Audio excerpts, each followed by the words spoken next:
All right, we are live. So let me make sure that this is running effectively. Give me 1 second. And with me, I have the Speece Master himself, Daniel Speece, and I have Yo. Trey, the typeless and the formless. Okay, so as you can Aye, see, aye. Trey has no actual type in his profile because he doesn't type. Oh, I didn't even notice you guys did that. My bad. Type does not exist to Trey. Aye, aye. Hold on 1 second. Let me make sure this is the first time I run this.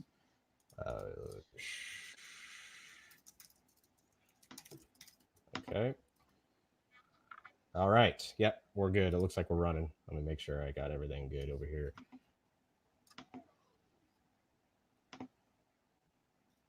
Yep. Okay, perfect.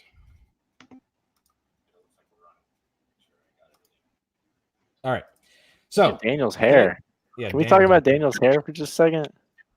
So, yeah, I mean, dude, what's with your hair, bro? You Looks look like really a bad good. version of Elvis Presley. I thought it looked good. I don't know. My hair just does its thing when it wants to be honest. Bro, it looks like you put that together, man. Don't even act like you. That looks like Elvis dude, seriously, Bro, Trey, definitely. I woke up. You really think that looks? I woke up You like really think? On my screen, I don't know. It's kind of blurry. It looks like really, like it looks like he combed it, like he got it ready. Like I woke up. Really? Yeah. Yeah. So, wow. All right. So we are going to talk today about truth. Right? Yes, truth. I needed to bring both you guys in here because my question is, I needed somebody more meta. So I've got really high intuitive people. One's practical and one's very metaphysical. So that's I just don't value it. You don't value what? The metaphysical. You're fucking NI, dipshit. Don't I have like 40 NE, so like it's there, but you have 4D NE and you have 3D NI. Yeah. That's both meta, dude. Okay, whatever. All right. I didn't know what you meant by meta. So okay. As I drink a cup, and he came down hard on it. So let's talk about the cup. Okay, because this is gonna proceed. No, this is actually a serious topic of discussion. This cup is actually really fucking important because the thing about it is when we're talking about a cup, right? We have all collectively agreed in the English language of what an idea or the properties of a cup are. Exactly. Right? Exactly. That's what makes it a cup. So that's what makes it a cup. This is right. See, I would call that a mug, but some people would call that a cup. Am I right? Am I right or am I wrong? The mug has the handle. That's the property differentiator. So if I was being honest with myself and not feeling based, I would say, you know what, Damon, you're right. I misspoke. This is actually a mug. I made a mug. Okay, this is my mug. Taking it back to this meta level of truth, right? So when I get into arguments with pan-unions, people who believe they're deriving one universal principle of truth out of all the typology systems, they throw all the shit in the pot, and then they say, at the end of the day, what's going to come out, and ultimately, what's true, right? What is the truth? See, there's a fallacy in this thinking, and Trey and I have had endless conversations about this over and over and over again in many different ways, many different forms, primarily around the world of spirituality, but it still applies across the board, right? And when we're talking, the thing that becomes the question is that there at some point becomes a criteria that you have to use that says one is more important than the other, and you have to rule something out, right? Exactly. And what he means by that is that we're trying to decide between two systems, right? Like if we're trying to decide, like, okay, if I'm making a system and I'm trying to say that this is the better system to use or the better system to operate on, I have to first differentiate and then say, go ahead. What were you saying? So ultimately, no matter how much empirical evidence you're gathering to build this idea of truth, okay, there's going to be a point in this process where you have to evaluate what property is more fundamentally important than another property. And this evaluation that happens is subjective. And so therefore, if it's subjective, it cannot be objectively true. So here's an example, right? Let's say that your desire is to classify people, since we're in the typology world, right? Most of us have used typology for years. And we have looked at it in many different systems: Socionics, Enneagram, MBTI, objective personality, and some other various things, DISC, culture index. I mean, there's so many different ones I've looked at over the years.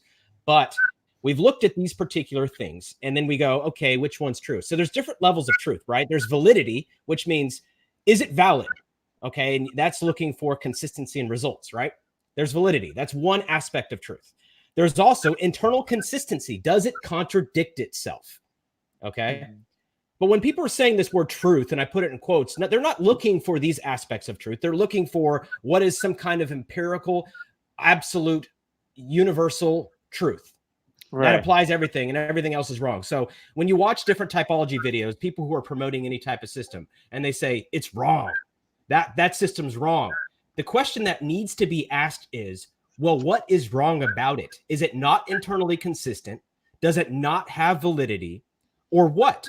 See, where these pan-Jungians get pinned down is what criteria are you using to evaluate what is more important as a property of these standard definitions? For example, extroverted feeling. So some people say it's harmony, and some people say it's authentic expression. Okay, so which one, how do you evaluate which one's more important? Are you running it on the sense of validity? Are you running it on the sense of internal consistency? At the end of the day, no matter what, you're going to have to evaluate this. So going back to the example that I provided, right? You want to classify people. Let's do it very basic, right? So you have skin color, you have hair color, you have how many feet they have, how many toes they have. You have all these different properties of a human being, right? You can do it by any fucking property you want. Let's do eye color and hair color because it makes the most sense to me. It's easy to explain, right? I choose to classify people by hair color, and let's say that Spies chooses to classify people by eye color. Okay, so then we're arguing that my system is better than his system because I classify people by hair color, and he's arguing by eye color. And I'm like, dude, mine's right. Well, so is his, right? But see, normally it would be about, okay, well, one system maybe has one different practical application than the other, right? Like MBTI, for example. That's what it's about. I mean, just, yeah, exactly. But like between these people, they seem to be like arguing for a objectively true. I want to interject. Let me push out this example. Hold that thought. Let me push this out real quick. So at the end of the day, you're still going to be faced with a choice, right? Which is, how do you evaluate what's more important? Is hair color more important, or is eye color more important? Okay. And this is where the problem is, right? Is hair color or eye color? How do you evaluate that? So when Taylor and I, for example, say all this shit is really subjective, is because at the end of the day, you're going to be faced with a choice. And that choice is going to be, I think hair color is more important. That's some subjective fucking criteria you've used over a period of time of your life that you think it's more important, but there is absolutely no way that you can dictate if a property is more important than any other property when it comes to evaluation criteria. Right. So all these systems offer their own benefit, but the smack of reality is that anytime you try to grasp at an absolute truth, you involve perspective, which is bias. And that bias will let the truth slip right through your fingers and it becomes futile. Right? So you have to let it go. There is no absolute truth. There is no absolute perfect typology system which captures the ultimate meaning. These systems have been renovated for years. So that being said, Daniel, you had a thought, please express. So I want to express two things that are opinionated.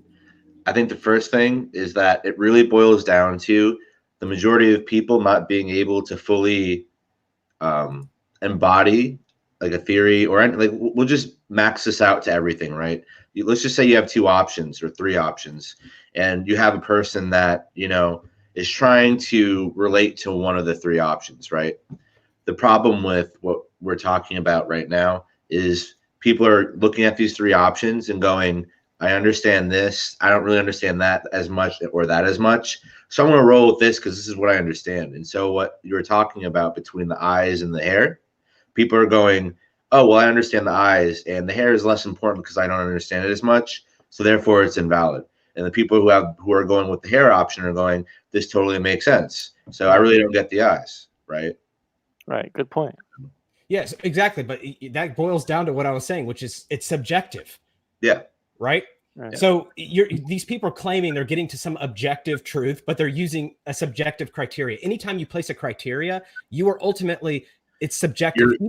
even the sense of like when they talk about TE, what's utility and maximum optimization or objective logic, right? Which is not actually objective because there is a personal agenda of what you wish to attain, right? You go, look, I want to maximize efficiency of this object. That is a subjective criteria that you have chosen is more important than any other thing, right? It's more important than say you want to make it look good. Maybe that's your goal, but those goals are subjective. That's what I'm trying to get to is there is no possible way that you are ever going to get to this perfect system. It is so futile and it is so funny. And that is the funniest shit that I can think of when I talk to these people is what is it that you're actually getting to? What is this truth and how are you evaluating this truth? And I ask this question and then they do this little fucking dance, right? And they dance around and they're like, well, it's truth. And I'm like, is it criteria? What's the criteria that you're using to evaluate what's one property being more important than the other? I have a really good analogy. I want to say something. Wait. So No, wait. This is really funny. This is really. All right, I'm ready to hear it. Imagine a small little girl comes up to her mother with a drawing, right? And then the mom goes, "Oh wow, what do you got there? Oh, I drew a house. You want to see?" And it doesn't look like a fucking house. It's just like scribbles everywhere. "Oh, what makes this a house, dear?" "Oh, well, you see, I did this and that, and now it's a house." It's like, "Oh, and what's that over there?" "Oh, well, there's the steps to the house," and they look like fire, right? It's like fire can't be steps, but like there's steps to the house. And you're like, right. "Oh, how do you step on fire to get to the house?" "Oh, well, that's just what I think steps are." "Oh, okay, cool." So, like, that's what people do with theory. They just they figure out their own way to equate to connect themselves to the system, and it may most of the time not be true.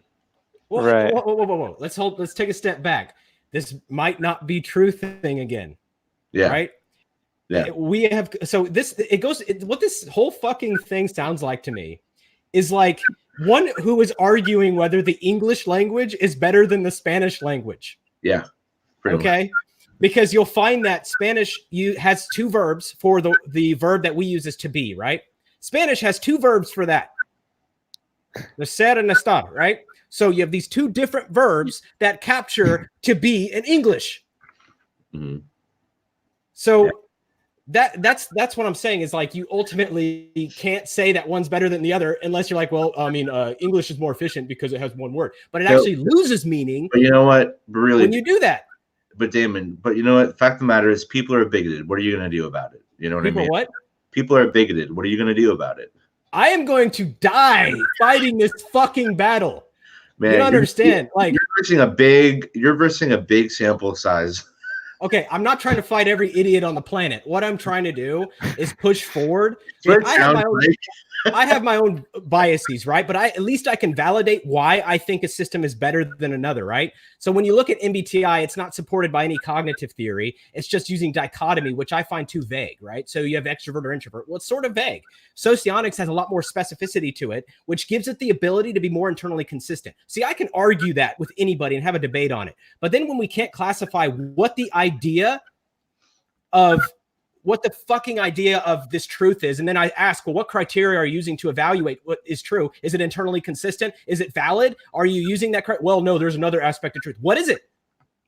What is this other aspect? Well, it's what I think, what I've proven. Oh, so it has to have tangible results in reality.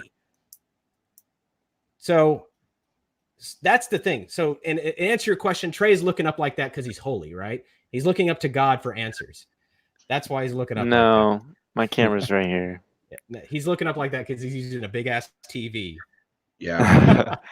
I don't know why people are mentioning this. I think it's more aggressive because you're wearing an Assassin's Creed hat and it looks like you're going to assassinate every bigot out there. Well, I'm about to that point because I've had the same. I can tell he got really frustrated before he started recording his video, man. He was getting worked up and talking fast. It's not even a particular person. It is the concept, right, of understanding core fundamentals of taxonomies. Why is this so fucking complicated, right? Do I classify by eye color or hair color? Is any one better than the other? Well, it depends on the result that you wish to attain, right? I think you should see my video where I talk about people aren't paying attention and they don't care. Like really, I mean, you can take the same phenomena and you can divide it up variety of different ways depending on whatever system you may use. But to like, I guess to sort of say that one's better than the other is to call into question what exactly you're using the system for, right? Because like if you're going to say like, oh, this way of fragmenting information is better than that way of fragmenting information, then there must be some kind of practical use, right? Like there must be some way or some reasoning that using one over the other is better, right? And so what do you mean better? And if you mean that it's more accurate, then, you know, you get into the territory he's talking about, you know, subjective truth. But it's otherwise it's I'm just pointing it out with like MBTI. It's obviously based on being simple and like keeping it simple for practical use in businesses and stuff.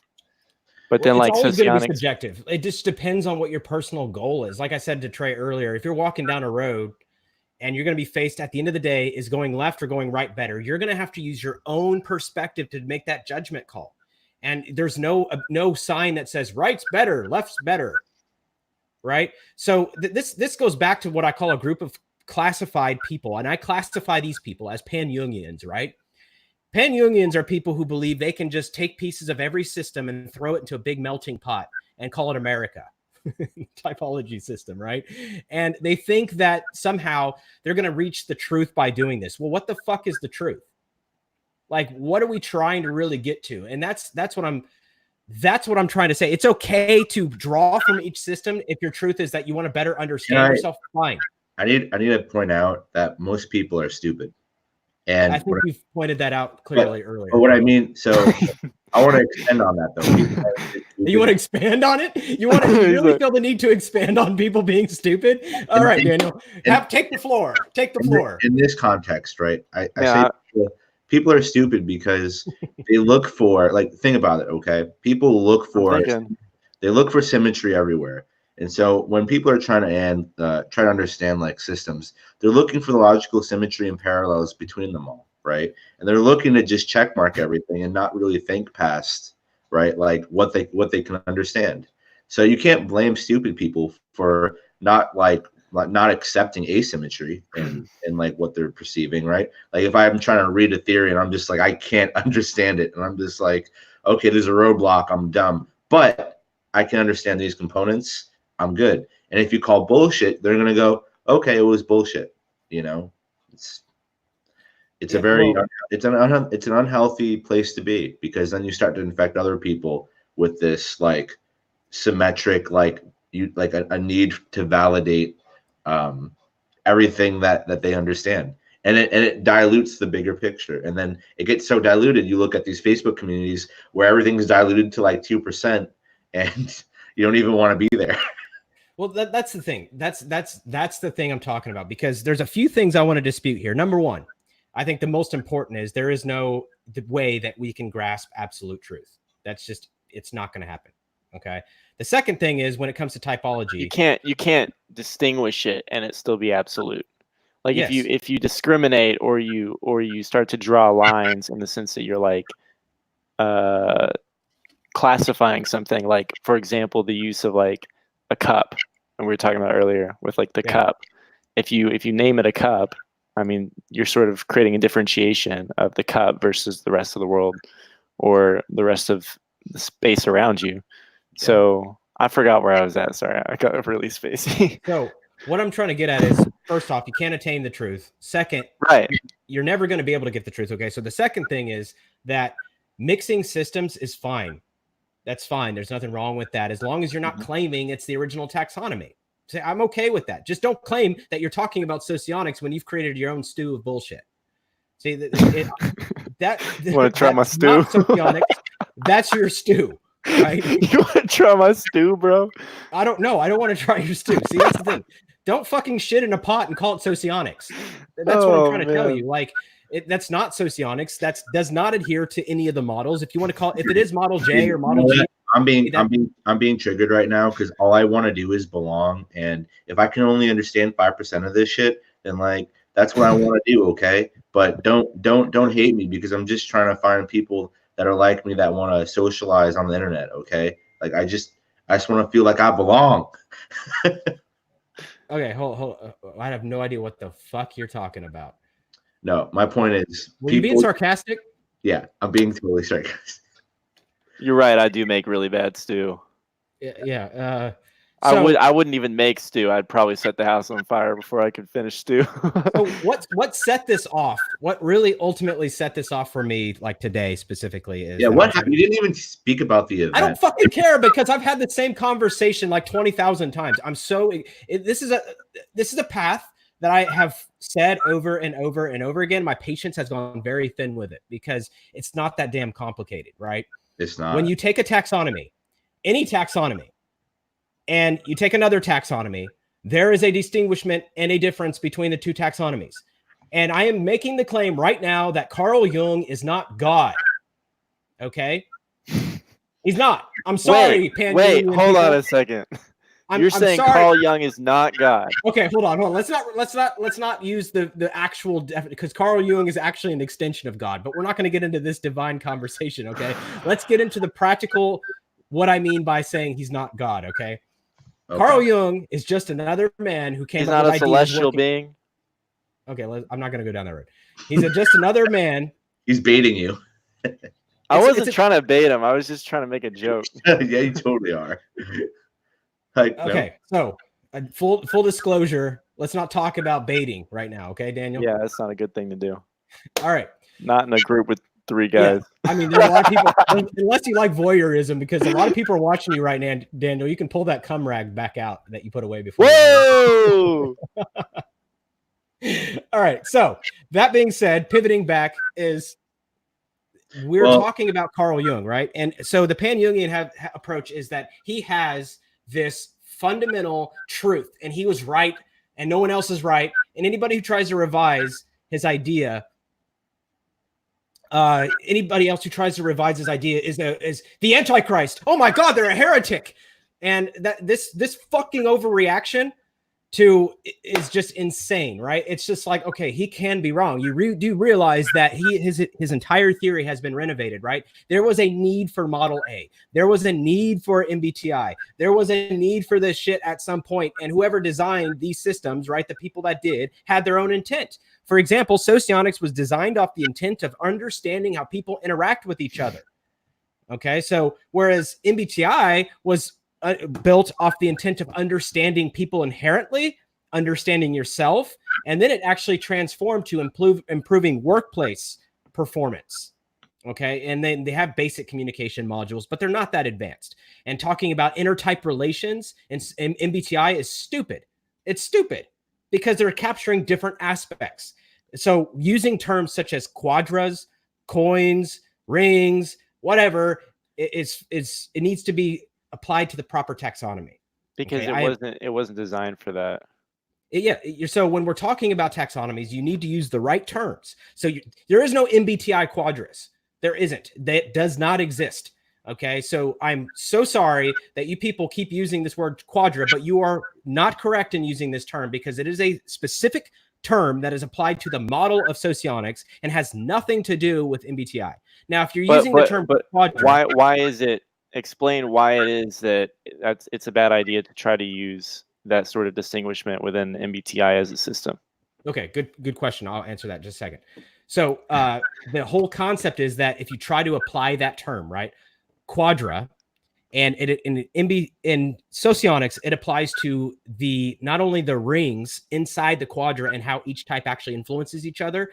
Those type dynamics that are inherent to Socionics do not exist in MBTI, number one. Number two is typing will be different from system to system based on the properties that are shared or not shared between the two different systems, right? So you'll have, like, for example, FE is more about harmony and creating some type of place of peace in MBTI, where FE is not like that in Socionics. So if you try to classify somebody as EIE and ENFJ, and you try to cross this over, and then you say, well, they're in the beta quadra, but they're actually not going to communicate as well by using that term.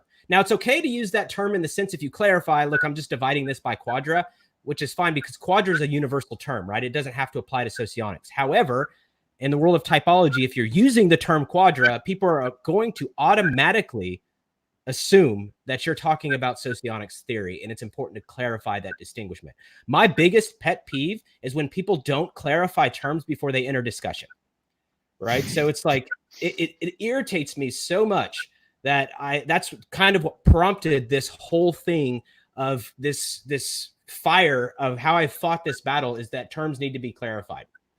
Right. So if we're talking about socionics, we can talk about socionics, and I'm not going to intermingle another taxonomy to try to justify a case. Okay. So you don't want to use this term quadra ultimately, because you're going to muddle clarity. I am very, very opposed to mixing up and making things very unclear. I don't like ambiguity. You know, I don't like this mysterious, what are we exactly talking about here? That bouncing around, not sticking to the same point, and driving that point until you can actually have a reasonable conversation. Broken communication pisses me off, right? So I don't like that. And so let's go back. I had a question I wanted to answer. Somebody said, what do you think about objective personality? Essentially, that was the question.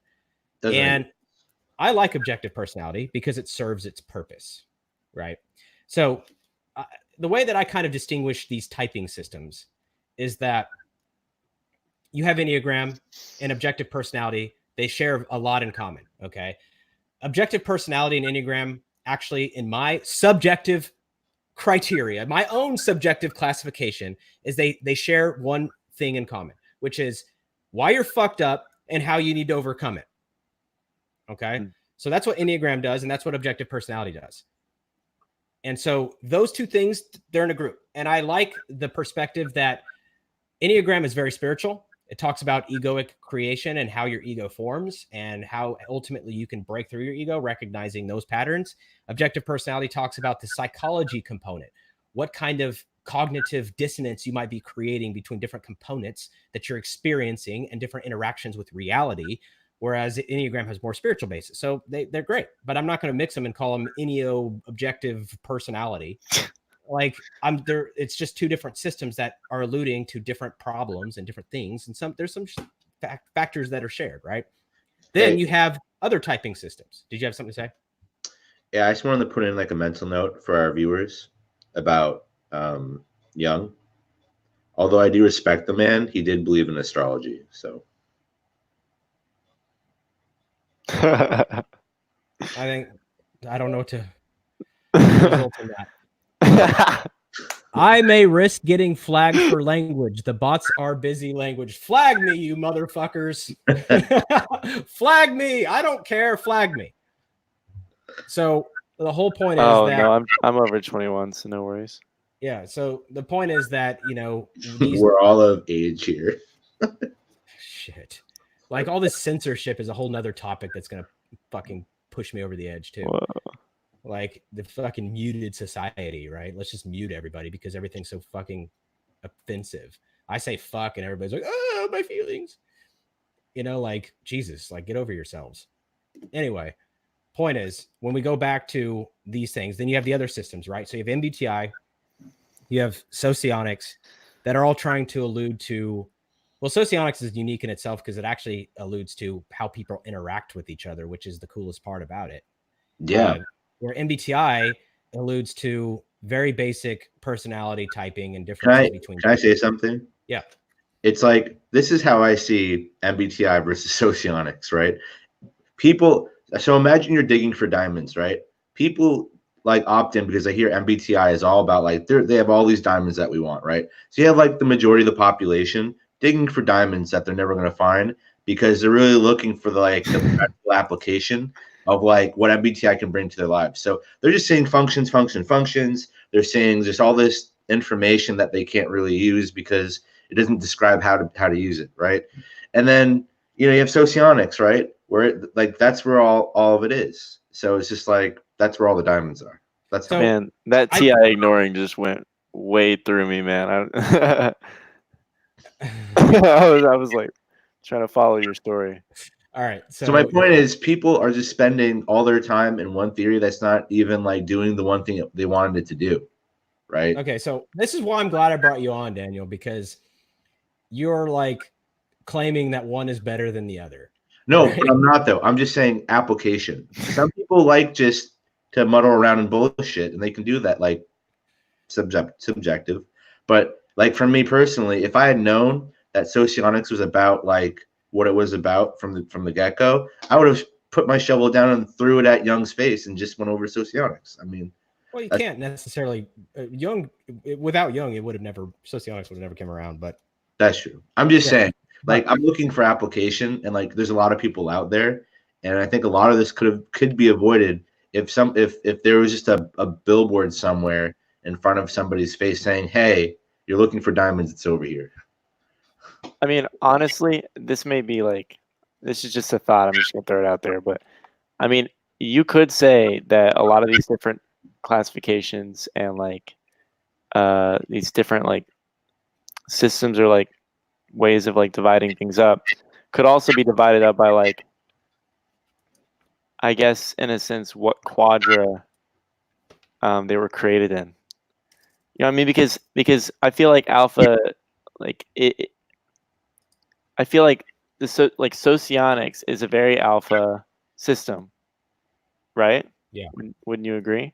Yeah, it's pretty alpha. It's pretty alpha, and there's no use. There's no direction, right? It's there's no SE there. It's not like going anywhere. It's not doing anything. It's just like very descriptive and thorough, right? And so you could say that MBTI is just like taking Socionics, but develop like having a different quadrant, like build it. Does that make sense? Yeah. So here's what I would like to clarify. So a lot of people think that I just hate MBTI now, and I don't. See, here's the thing. When we're going back to this fundamental idea of truth, right? So if my goal was to penetrate as many people as possible and as many organizations as possible and apply to as many people as possible, MBTI would be the choice that I would use for that. Why? Because it's simple. It's really easy to understand, right? And so therefore, MBTI is more truth, right? Because more people adopt it. It must be true, right? So that's the thing, is it depends on what your goal is. So with MBTI, the advantage that it offers is the way it's presented and the lack of complexity that allows many more people to adopt it. Now, when we talk about internal consistency, we can ask the question, is MBTI valid or is it internally consistent? And there's a problem with this, right? So I think that MBTI is not internally consistent, but it is valid. The test has constant test of validity to show that the test has consistent results over a period of time. Now, some people flip-flop, but I'm talking about the official test, not the 16personalities.com test, not any other website test. I'm talking about the standardized, tested over the last 50 years MBTI instrument, right? So that's what I'm saying. If that were the idea that one is trying to perpetuate and say, you know what, I want as many people to understand typing systems then as possible, or at least personality types, MBTI is the way to go. Now, if you really want to understand the nuance of why I can't talk to X person effectively, then going to Socionics, you can find a lot more value there in that sense. The problem with Socionics is it's a lot harder to adopt. It's a lot harder to understand. It's a lot harder for people to really understand the nuances of it. So maybe Socionics is more true. None of them are true. That's what I'm saying. None of them are rather the absolute truth. They all have their own truth, but it depends on what your agenda is. If your agenda is just to understand interaction with other people, then I'm choosing Socionics. And that is my agenda. It's like, I don't know. It kind of sounds like they're assuming that there's some kind of way to like measure what's actually going on. Like if we could do that, right? And we could actually legitimately measure and get information on like the types of data that people are subjectively encountering, right? Because like right now we have like someone can try to explain the way they see things, and we can sort of create these like these concepts around like an information element, for example, and we can describe the information element and all of that. And obviously it's very, very thorough, and it's been worked on. It's been examined thousands of times. And that's why, Socionics is as like squeaky clean as it is.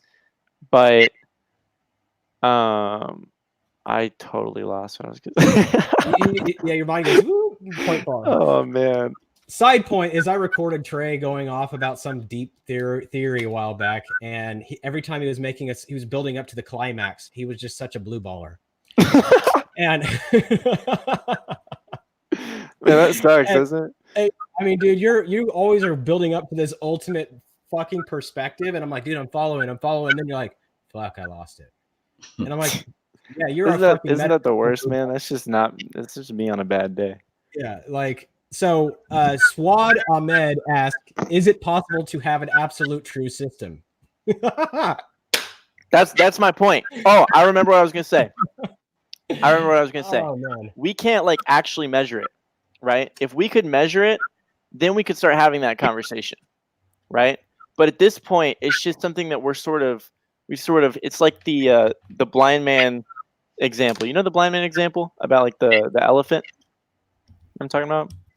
Yes, where they're all feeling the elephant. Yeah, there's like 5 blind guys, and they're all feeling the elephant, right? And they're trying to describe the object, and one of them saying it's a tree trunk, the other saying it's like a whatever, and they're all feeling different parts of the elephant, so they have no idea what they're like. They can't describe the object. And so in that same sort of way, like that's sort of how we got here with socionics, right? It's like I mean, obviously, the way I made it sound is stupid, but it took a long time, and they've developed it, and it makes a lot of sense, very thorough. But like, there's no actual like data that we're pulling. There's no like real TE information, TE data that we're looking at that we can say this human being is subjectively pulling this data, right? Or recognizing this data. And so once we can do that, then maybe we can start talking about an objectively true system versus just one that we've divided up as in a classification system.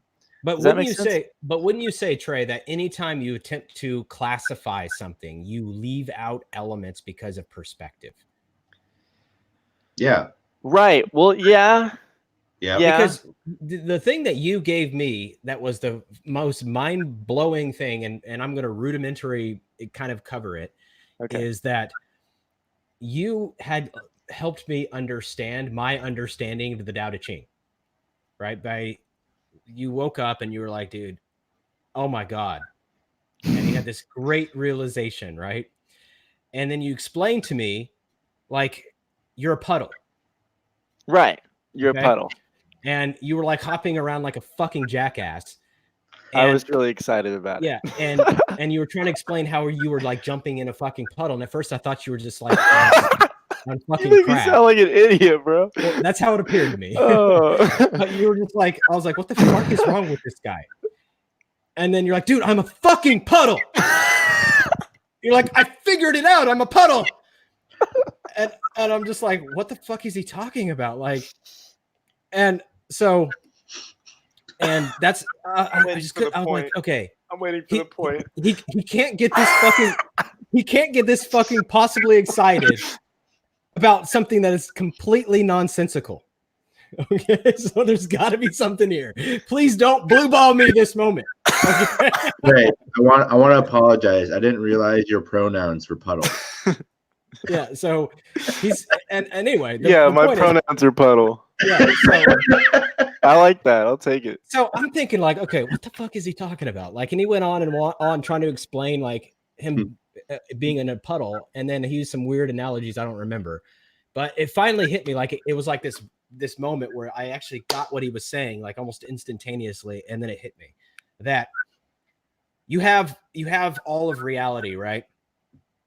And you have your individuality is a reflection, but it is not actually the reality itself. It's a reflection of it. There you go. And so you can't possibly begin to understand like or place a perspective on reality being just a reflection. And anytime that you apply your own decision-making process, you are going to apply subjective criteria. So the epitome of human experience is to truly become the puddle and just reflect. But we have distorted ourselves thinking that as the puddle, we are actually not the puddle. Right. And so it was like, I finally fucking understood what he was saying after 15 minutes. A drop of water. Yeah, it's like, and so it's like, okay, that makes sense. Now I get what he's coming with. So this, tying this back to typology, is anytime you try to place that criteria, right? So the question we can ask is, I have the DISC personality system, right? Everybody knows DISC, or at least someone knows: a driver, influencer, steadiness or stabilizer, and then conscientiousness or compliance, right? So you have 4 different personality types. That's it, 4. That's it. Or the color system: red, green, blue, whatever the fuck it is, right? So So simple. 4 personality systems or personality types in this. Can I truly classify each person into each personality type? Yes, I can, right? So I can classify it. So DISC is true, right? It's because I can actually classify people in each personality system. So DISC therefore has some merit to it. Whether it's 100% right or not, I can classify, right? So then I can go to another theory and classify somebody into 16 different types, right? So if we look I at have a comment when you're ready. I can continue this point later. It's kind of okay. It's not related, but it is. It's going to tie back to this. Not your comment necessarily, but everything that I'm alluding is tying back to this central point. Yeah. So I mean, I think a really good way of putting it is a really easy analogy to imagine, because it's in nature, is a tree. So if you were to imagine like a situation where a tree is growing next to a creek, right? The roots are extending through the ground, and they're receiving water from the creek. And then also you have the branches of the tree are reaching out into the air and clutching at the air, right? So because of this, you can see that the tree is both ingrained with the air and the water coming from the creek. To say that the tree is somehow separate from the creek, or anything else that's going on, the air, the environment around it, is just not true. And so I guess the point that he's making is that to say the word tree, you are that word, that concept of what a tree is fragmenting the tree, and it's cutting it off from all the things in which it's connected to, right? So like, so when you look at a tree and you look at its connection to the air and connection to the water, it's a perfect, it's everything's moving together. It's a perfect flow, right? But in order to describe the object, we have to use language. And so that language, or the concept of a tree, is a division or a fragmentation of reality. It's a distinction that you're making with your mind, right? And so because of that, it kind of removes the fluidity that's going on there, right? Because truly, the tree is not a separate thing from the creek or the air, or or the soil, or anything else in the area. We just have names for all these things, and so it makes it sort of harder to see the fluidity there. So I guess what he's saying is that anytime that you use a fragmentation or use a classification system, you are sort of imposing fragmentation, and it fragments truth. So you're not seeing truth as clearly. Obviously, when you think of tree and you get rid of all the ideas of like the word, and you notice that tree is somehow blended with the air and the water and all the stuff that's going on in the environment, you can see that there's a natural flow there. But when you think of if you in your mind try to divide tree out from that picture, you're not going to see the flow anymore. It doesn't make as much sense. And so anytime that you fragment something with a classification system or a taxonomy, you are reducing the sort of truth in it, I guess. It's sort of it's not absolute. You're sort of reducing its accuracy, I guess you could say. Yeah, that's exactly right. Like, there's so many components that make a tree, and the minute you try to label it, you destroy its essence. And that is why in a lot of spiritual texts, they say, stop describing things. Right. Like, stop labeling, because you can't see everything for what it is and how everything universally flows together, right? And so that is what I think Trey's alluding to too, is if I describe a tree and I say, oh, it's just the roots, the trunk, and the branches and the leaves, then all of a sudden you miss the component of the roots interacting with the dirt. Right. And what it receives from the dirt, and how you're creating labels and you're fractionalizing truth. Anytime you apply a label, you're breaking truth. Right. And so, because truth, if there is this one universal truth, then it cannot be fragmented, because it encompasses everything.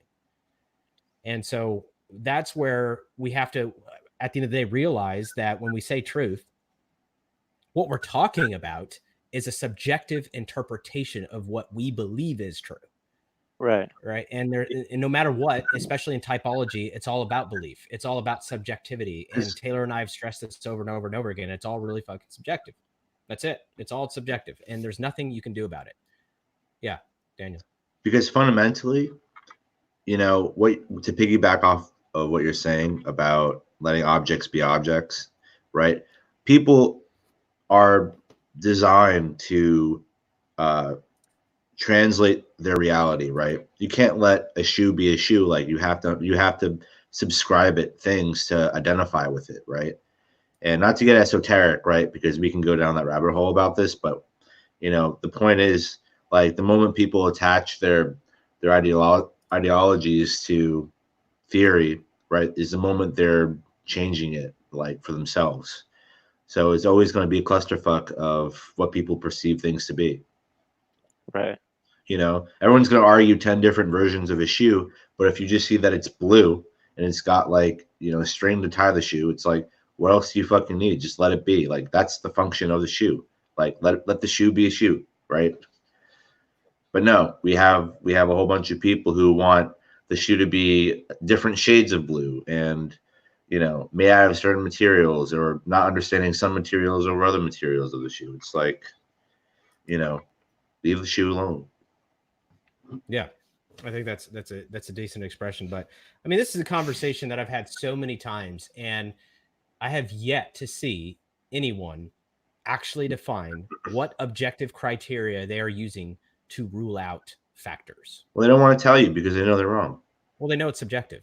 Yeah, that's the thing, and so no matter I was going to say objective criteria. Yeah, they know they don't have any. They because it's all subjective. Can you even have objective criteria? I don't think so. That's what I was thinking about. I was like, what does that look like? Objective criteria. They're attempting. That's the whole point, though. They're attempting to remove their own bias from right. The truth. Experience. What? I said. You said they're trying to remove a bias, and I said from a completely biased experience, yes. Which is what this is.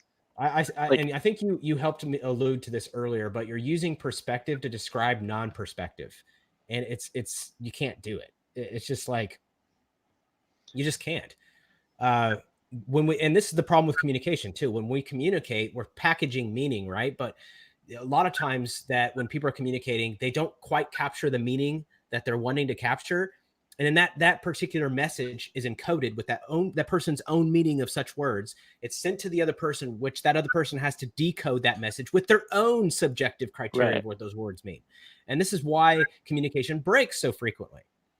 And amen. Yeah, so that's where amen. Tell my girlfriend that. There's the TE right there. He's so like, that's some truth if I've ever heard it. So when you attach words, right? Words are just ways to capture meaning, right? But it doesn't actually, it's not the meaning in itself. Just like the labels are an idea to capture properties. Like if we describe a tree, we're attempting to capture properties, but are they the properties themselves? Exactly. No. Like you could say tree, and then one person could be thinking of what that object's characteristics are, but another person could be like, I like trees. And it's like, it's just two different types of like information, like how much a tree resonates with you, and like versus like, you know, how much or you know, the properties that make up the tree. Does that make sense? Yeah, but you can't say that. But we're saying the word tree. We're just saying tree, right? But somehow it means completely different things. Like I say the word when I say like I might use it as a slang word in a sentence, and I'm trying to give some kind of connotation that you don't even begin to pick up. Because the way that you comprehend a tree is completely different from the way that I comprehended it, or the way that I intended. I might be thinking of an oak tree, and you might be thinking of like a freaking cherry tree or fucking bush. I don't know what the fuck the burning bush for all I know. And that's what I'm saying is when we're using words, we're attempting to classify meaning, which brings me back to the typology point, right? This is why I like Socionics, and I'm not going to even say I'm biased towards Socionics, but for my own purposes, I believe Socionics to be the most valid and internally consistent system as far as classifying personality when it comes to intertype relations, right?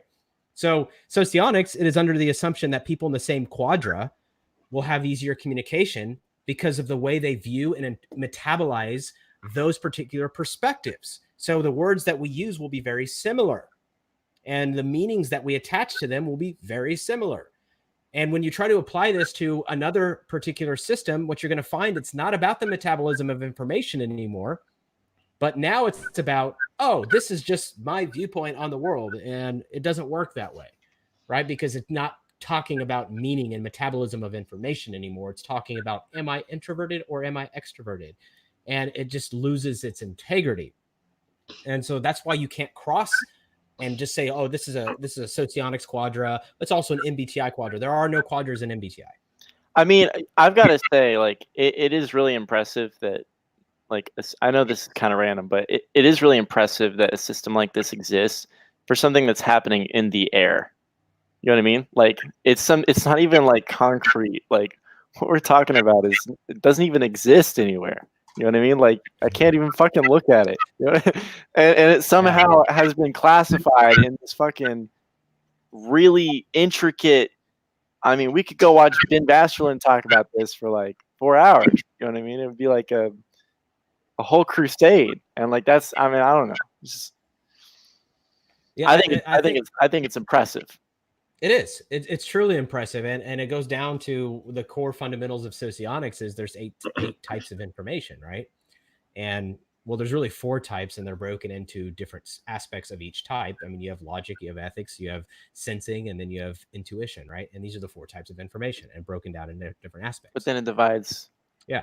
So the different aspects, introverted or extroverted, right? So the whole idea behind it is that, yes, I think it's impressive, and I think it's really cool that we all metabolize. We can all look at the same thing and see something different, or metabolize that information differently based on how things are stacked and based on the way that we process those pieces of information. But it's funny because you can't treat it like it's an objective science, because it is a subjective science. It is exactly what it is.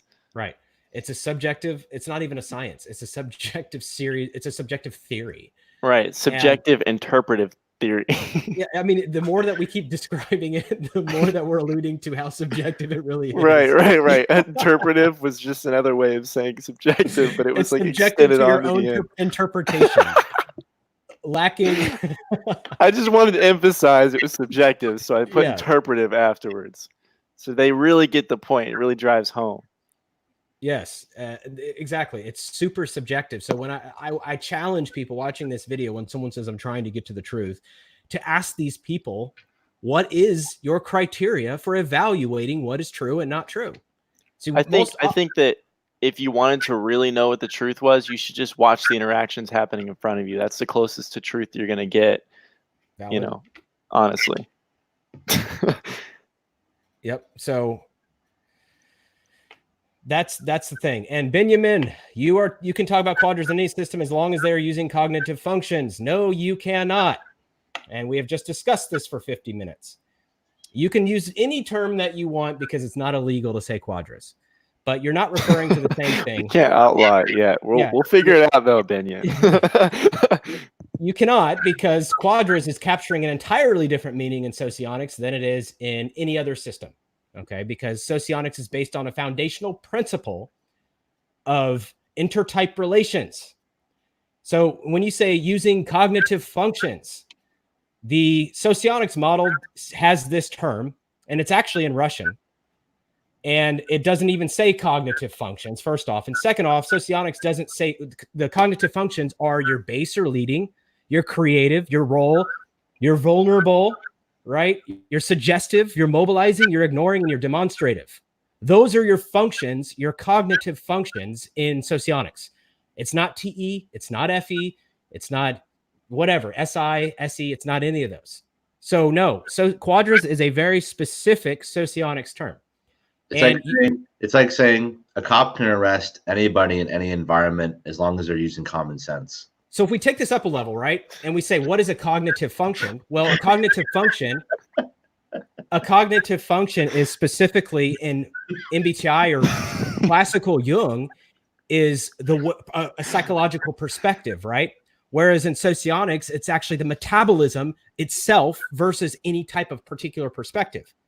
So those perspectives are rather pieces of information and not exactly perspectives. They're brain patterns, right? And those things are metabolized in the brain and then outputted as a particular understanding of that information and how we respond to that information. So they're very Daniel. different things. Hey, Damon. What? He's so distracting me, man. He's just over here like crying and looking out the window. If I'm a demolition specialist, as long as I use the same kind of dynamite, I can pretty much blow up any building I want to. What is your point? So actually, introverted thinker brings up a good point. Socionics does describe those perspectives. I meant to allude to this earlier, that there's very few things in MBTI that are not covered in Socionics. Okay, so that's the thing. MBTI to me Socionics has everything that MBTI has, but MBTI does not have everything that Socionics has. The only aspect of MBTI which is advantageous is the fact that it's so simple and it's easy to distribute. But in reality, they are still very different. But yes, Socionics does describe cognitive perspectives as well. It uses different ways to do that, including the Reinen dichotomies. So point being is that you have these aspects that create so much conflict because people are so trying to consolidate that. So no, going back and boiling down to, you can use certain terms. Well, yeah, like it's not illegal. You can say what you want, but I'm going to zap you because you're wrong. That is not the same thing at all. And you can take it meta, but I'm going to take it back down to it's not the same thing. I just think people suck at compartmentalizing information. Yeah, I think that's actually the reality of it is people can't compartmentalize very well. Like both theories live in an organization across the hall from one another. You go into the other hall into the room with one theory, and you start talking about the other theory. People are going to be like, "Why are you speaking Spanish in a Russian class, man?" So I want to make sure that I'm just going to say what you were saying or what I understood you to be saying about the quadra thing, as far as why he can't use the quadra word. Well, he can, right? but he shouldn't. Well, right, but the whole quadra word was a socionics term used for dividing up the different. But that's because socionics is looking at intertype relations, right? Yes. And so like quadras are divided the way they are for quadra values. So you can understand the values in four different types of, four different groups, so that we can understand the intertype relations, right? Yeah. But your argument is that MBTI is not looking at intertype relations whatsoever, right, and that it's instead looking at practical like data, right? Yeah, the validity of a test to distinguish type. Right, and so like you can't necessarily look at intertype relations through an MBTI lens. It would be like really difficult to do because that's not what it is at all, right? Well, the patterning is different. That's the thing, is the patterning is different. So fundamentally, MBTI is not creating those same relationships. What you'll find if you did the same thing in MBTI, you could do, right? You could go into MBTI, take the theory and say, this is TE, right? It's this series of aspects. Here's FE, here is SI, and you take these series of aspects, right? And then you go, okay, how do these get along with each other? And you can create your own quadras. But what you'll find is that these other quadras won't have the same types that Socionics has in there because they're capturing different aspects. And it'll be different value sets, probably. Yes. You may find that MBTI classifies ENFJ, ESFJ, and ENTP and ISTP all in the same quadra. But then even the quadra values themselves would probably be much different, right? Because it would, Yeah, and I mean, but at the same time, you'll see that the types, the names are probably the same, but when we're describing those aspects, MBTI is capturing entirely different aspects. They share the same function, so they'll be in the same quadra, but ultimately those types will resemble different types, and they can't be cross communicated. You'll find that a lot of people who are coming from MBTI, but your point is that, just to make sure, your point is that MBTI doesn't have someone that's gone out and created like an intertype relations sort of understanding revolving around it. And so because of that, the whole idea of using quadras as like distinguishing quadras because of their individualized like value sets isn't like a good idea necessarily. Well, yeah, because it hasn't been defined yet. Like if someone wanted to go and do it, they could, but like to use the word quadra in relation to MBTI would just be like, it'd be awkward. Well, why it would be awkward is if we put this in a practical sense, right? So we take somebody who is like Daniel, and he came from MBTI, couldn't really pin a type on him, right? He didn't really, the aspects were too muddied for him to really even get a real type. He tested his ENTP, which was close to his sociotype, but ultimately the whole reality is that you take a lot of people, like somebody who types ISFP in MBTI, right? ISFP, they're the stereotypical ISFP. They fit their description. They have cognitive bias. They use the Barnum effect to identify that they're truly an ISFP and they're a stereotypical ISFP. You throw them over to Socionics and they are not going to be an ESI. There is such a unlikely chance that a stereotypical MBTI ISFP is going to wind up being an ESI. It's just almost impossible. And the reason for that is because an ISFP in MBTI is more of a artisan. It's more of a peaceful, peace-seeking, sensory, artistic expression personality. Whereas the ESI is about the pursuit of power using personal judgment and using harsh, strict control mechanisms to break free and be independent. You know what would be really interesting? Like, this would be a really great thing for the community if somehow somebody developed an assessment where it's not based off of any theory. It's just based off of what people can gather from themselves and others, like just basic characteristics. And the assessment just asks you characteristics, how you view things, how you value things. And it's not about special wording. It's not about any theory in particular. And then it provides like all the characteristics that you've had and what you could potentially be in each system, where it's not muddled by one theory or another, because there's type bias, right? I've been working on something similar to that, but let me get back to this though, is why I want to answer this Quadra thing. Really, I want to nail it down, right? But that I'll jump on that later. But the Quadra thing here is because, so say you take this ISFP and you throw them into Socionics, they're probably going to wind up more either in Delta Quadra or Alpha Quadra, maybe Gamma, and unlikely Beta. Okay, they might be Beta, but it's unlikely, but they might. So they wind up in a different quadra. So if you categorize it in quadras where they say they're ISFP, that's Gamma in MBTI, right? Even though Gamma, it doesn't exist in MBTI. For the sake of this example, we're going to say it's Gamma in MBTI. You throw them over into Socionics, and then they'll wind up in Delta. Okay, so now are they Gamma or are they Delta? Okay, so the whole point is that you can't use that, because now you're distinguishing two different categories, and you're saying, well, I'm a Gamma in MBTI and I'm a Delta in that. And if you do that, then you understand that they're separate, right? You're not going to be a Delta. But in Socionics, it's universally consistent because those models were built on how people interact. Whereas MBTI, you'll find that other ISFPs won't react or communicate the same way because the typing is different in itself. So using that term is not advised. And if I see it, I'm going to check you because you're wrong. And you're going to only muddle clarity. You're not going to maintain clarity, which I said in the beginning. I think that the reason people feel they can use that term is because they think that there is some kind of easy way to bridge between MBTI and Socionics, which, like, that's a big controversial topic in the community. The idea is there some of the patterning. For example, we go back to the hair color and the eye color, right? So you have a category of brown hair, and you have a category of black hair, and then you have a category of green eyes, and then you have a category of blue eyes. You're going to have some people who have black hair and blue eyes, and you're going to have some people who have brown hair and green eyes. And then you're going to have a new category where some of those same people will be in the same group, and then other people won't be in the same group. And so you'll have a little bit of crossover. You will. There's no way around it. You're going to have crossover because you'll have homogeneous groups, and then you'll have different groups that will not have the same types because the classifications are entirely different. Do you guys think that? So wait, hold on, really quick. I'm sorry.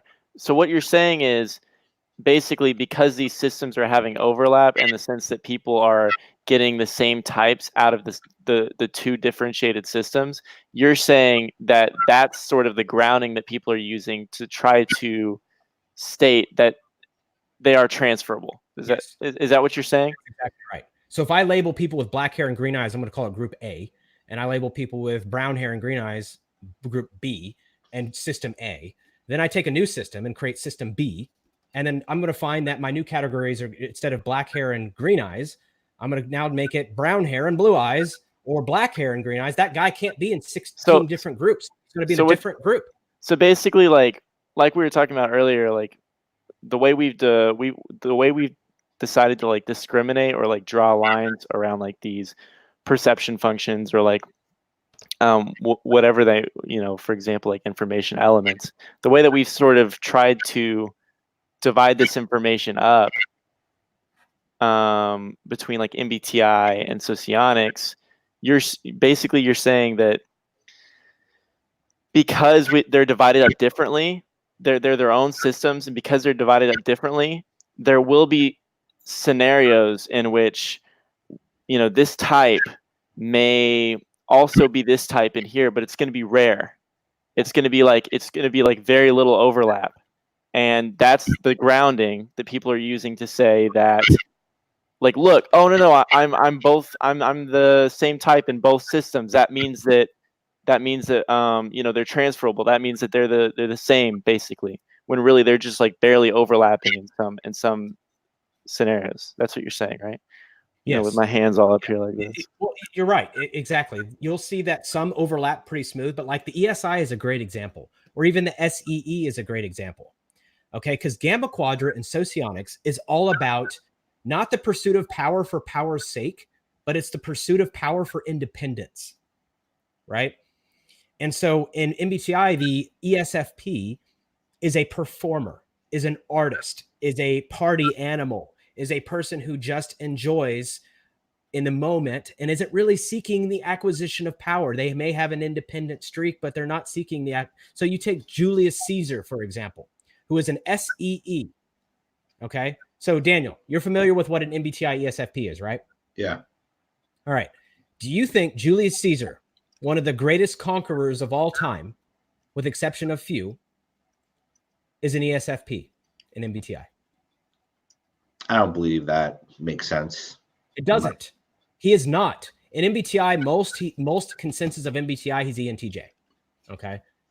And that's pretty much the universal consensus. There's some say ESTJ, but mostly people say Julius Caesar's ENTJ and MBTI.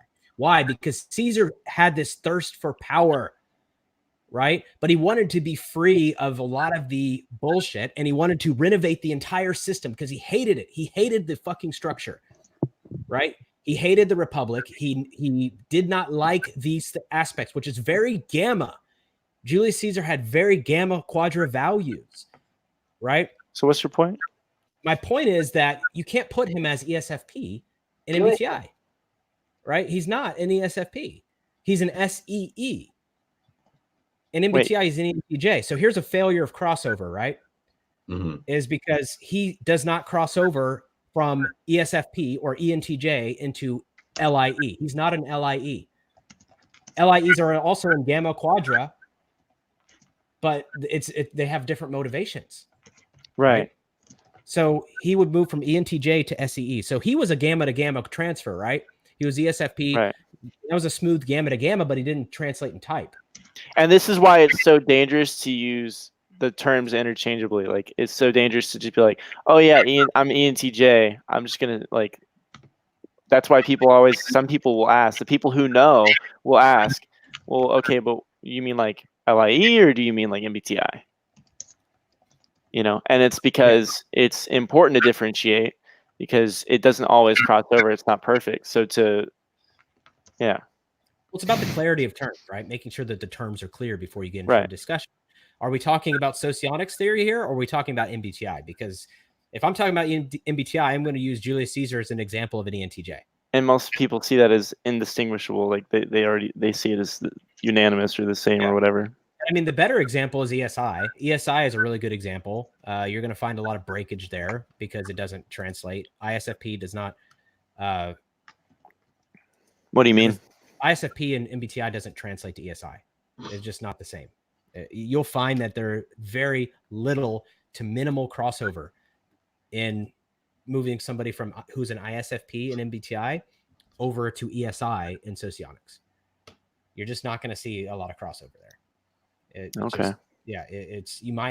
There are a few that I know personally that are ISFPs and ESIs, but it's super rare and it's not very common.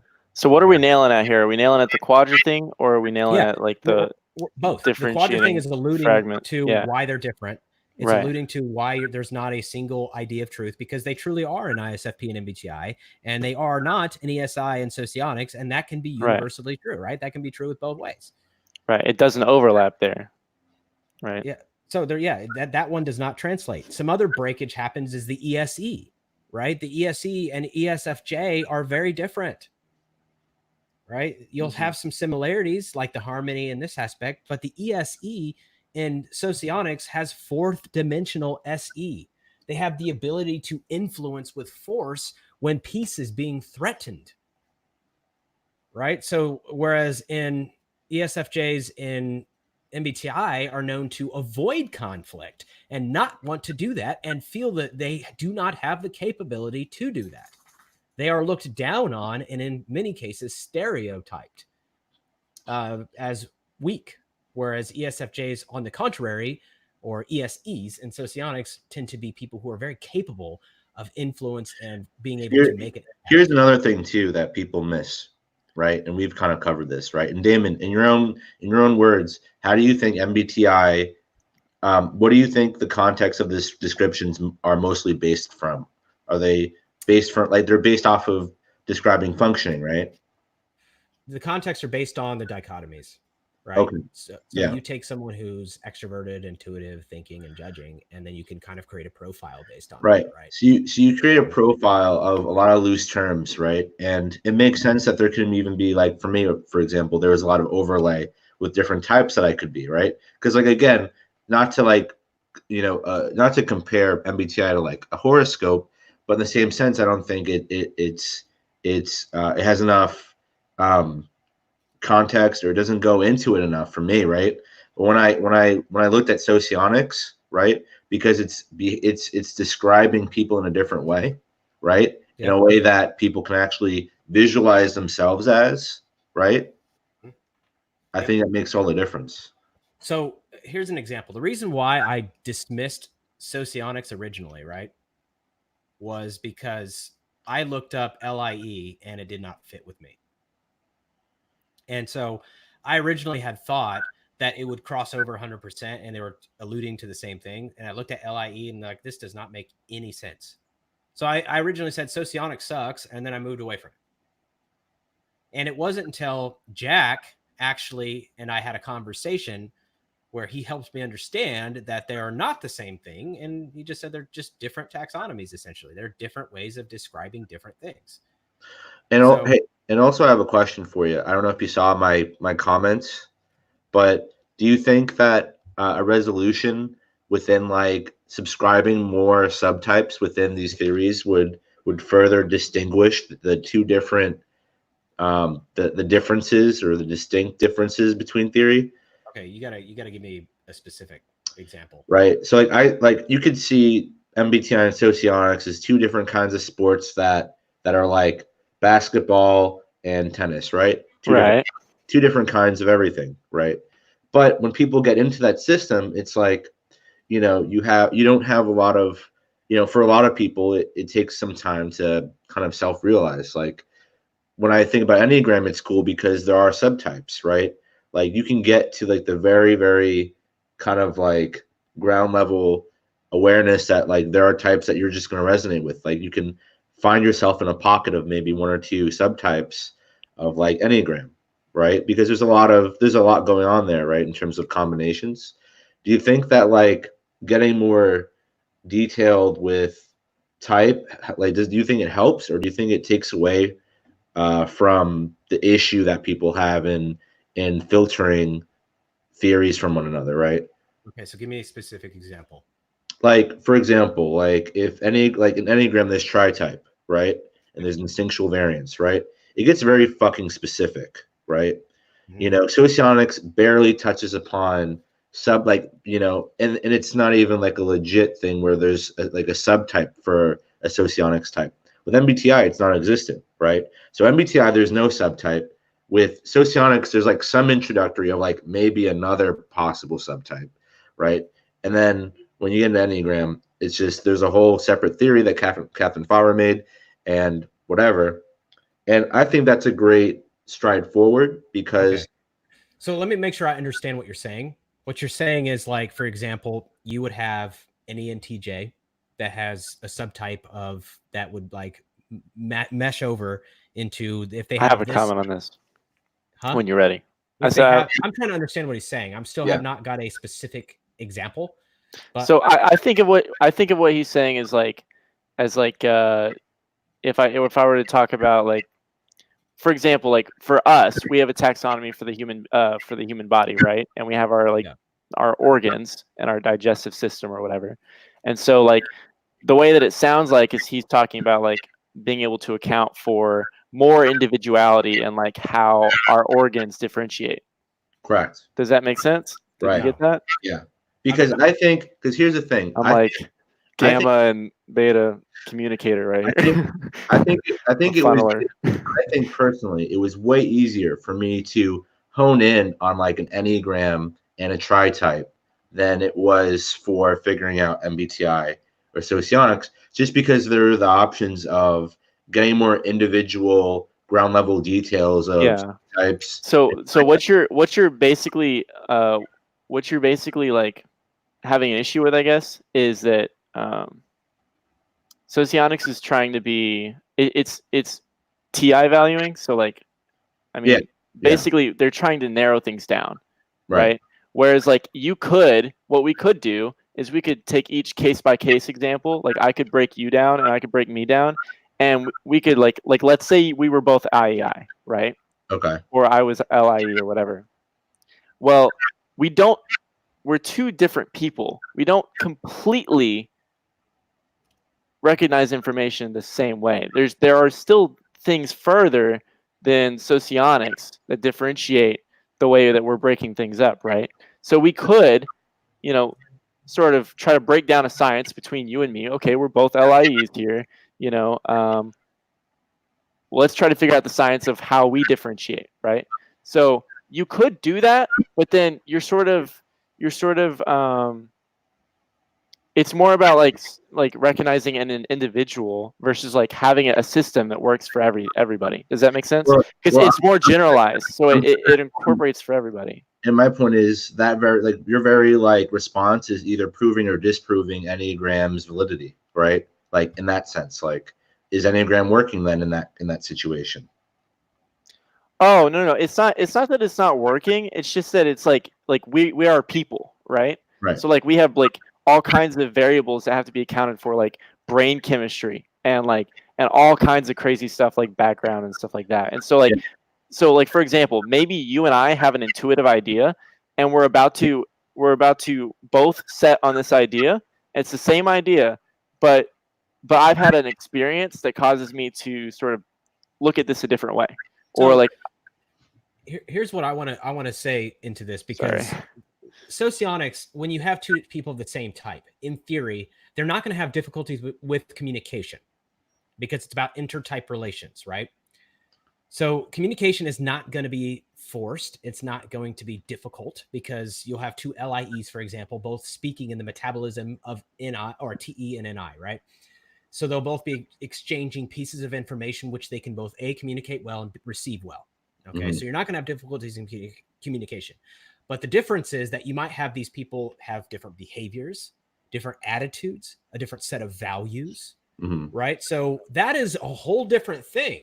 No, you got a good point. So that's a whole different thing. Socionics was founded on intertype relations. It was not founded on describing every nuance of your personality, because you have a whole plethora of experience. I don't want to get I know this is going a certain direction, but my question for this was, do you think that further clarifying the individual within and prescribing subtypes would help in our overall conversation of I don't think so. overlay? No, I don't think so. Because the more complex you make it, the harder it's going to be for pan-Unions to understand. Like right now, for me to study if I were to get two people like you two, for example, and I were to try to study what's going on between you two, like maybe I just watched a 5-minute video clip, right? And I'm trying to look at what's going on in Socionics and how it matches up to the conversation you guys are having, right? If I were to do that, dude, I lost my place, man. I'm sorry. The ultimate blue baller right here. Oh man, I'm sorry, man. I knew it was coming. Just Yeah, it just comes and oh. I feel so bad too, man. Because I want to finish. It's like he's surmounting to this grand point, and then next thing you know, it's like too spacey. Because it's even fucking worse for me because I have suggestive NI. So you're alluding to something that I'm like, dude, there's gonna be some deep, like, food for thought. There's gonna be something big, man. It's gonna be something. You know what it is? It's because I'm trying to explain it in ways that everyone's getting it. So I'm focusing so much on the way I'm explaining it, and like making sure everyone understands it. That when I actually get to the end where I'm supposed to get to the next part, I like forgot what I was even talking about. Like I'm like, wait, what? Where am I even at? What are we even sitting here talking about anymore? That sucks. Right. I think I know where you're going with it, though. Anyway. Yeah, I mean, you might. I feel let down. Like, really? Okay, so hold on. Maybe we can revamp it. It like connected to me, like you pretend like the idea to me, and then I finished it in my head in my own way. Yeah, because you're both freaking NI people, man. Yeah. I need to hear. Like, I didn't get the past. I need to get the. I need to get. Yeah. So take me back. What were we? You don't even know anymore. You're pretty much saying if you had both theories and we were both talking and you're trying to. Oh, right. I know exactly what it was. All right. So if I take right now, if I'm trying to compare you guys' interaction, right? I have 16. So it's divided like this right now, right? It's divided into simple terms, right? It's like a 4x4. We have quadra values. Does that make sense? Quadra values. Sure. All right. But then it goes further into 16.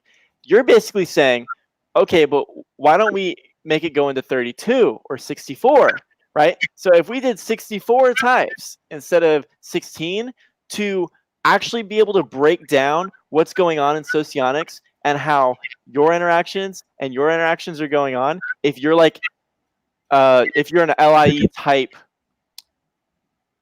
4, in the sense of like maybe there's 4 different types of LIEs and there's 4 different types of SLEs, so that we can have a more expanded view of socionics, right? So he's type 3 SLE and you're type 1 LIE. To understand the socionics intertype relations between a type 1 SLE and a type 4 LIE is like that. I can't even do it in socionics regularly. So like in its normal state, to do it in a 64 like divided type system, like I can't even begin to comprehend the complexity required to actually understand something from that. So that's why it's important not to narrow it down further.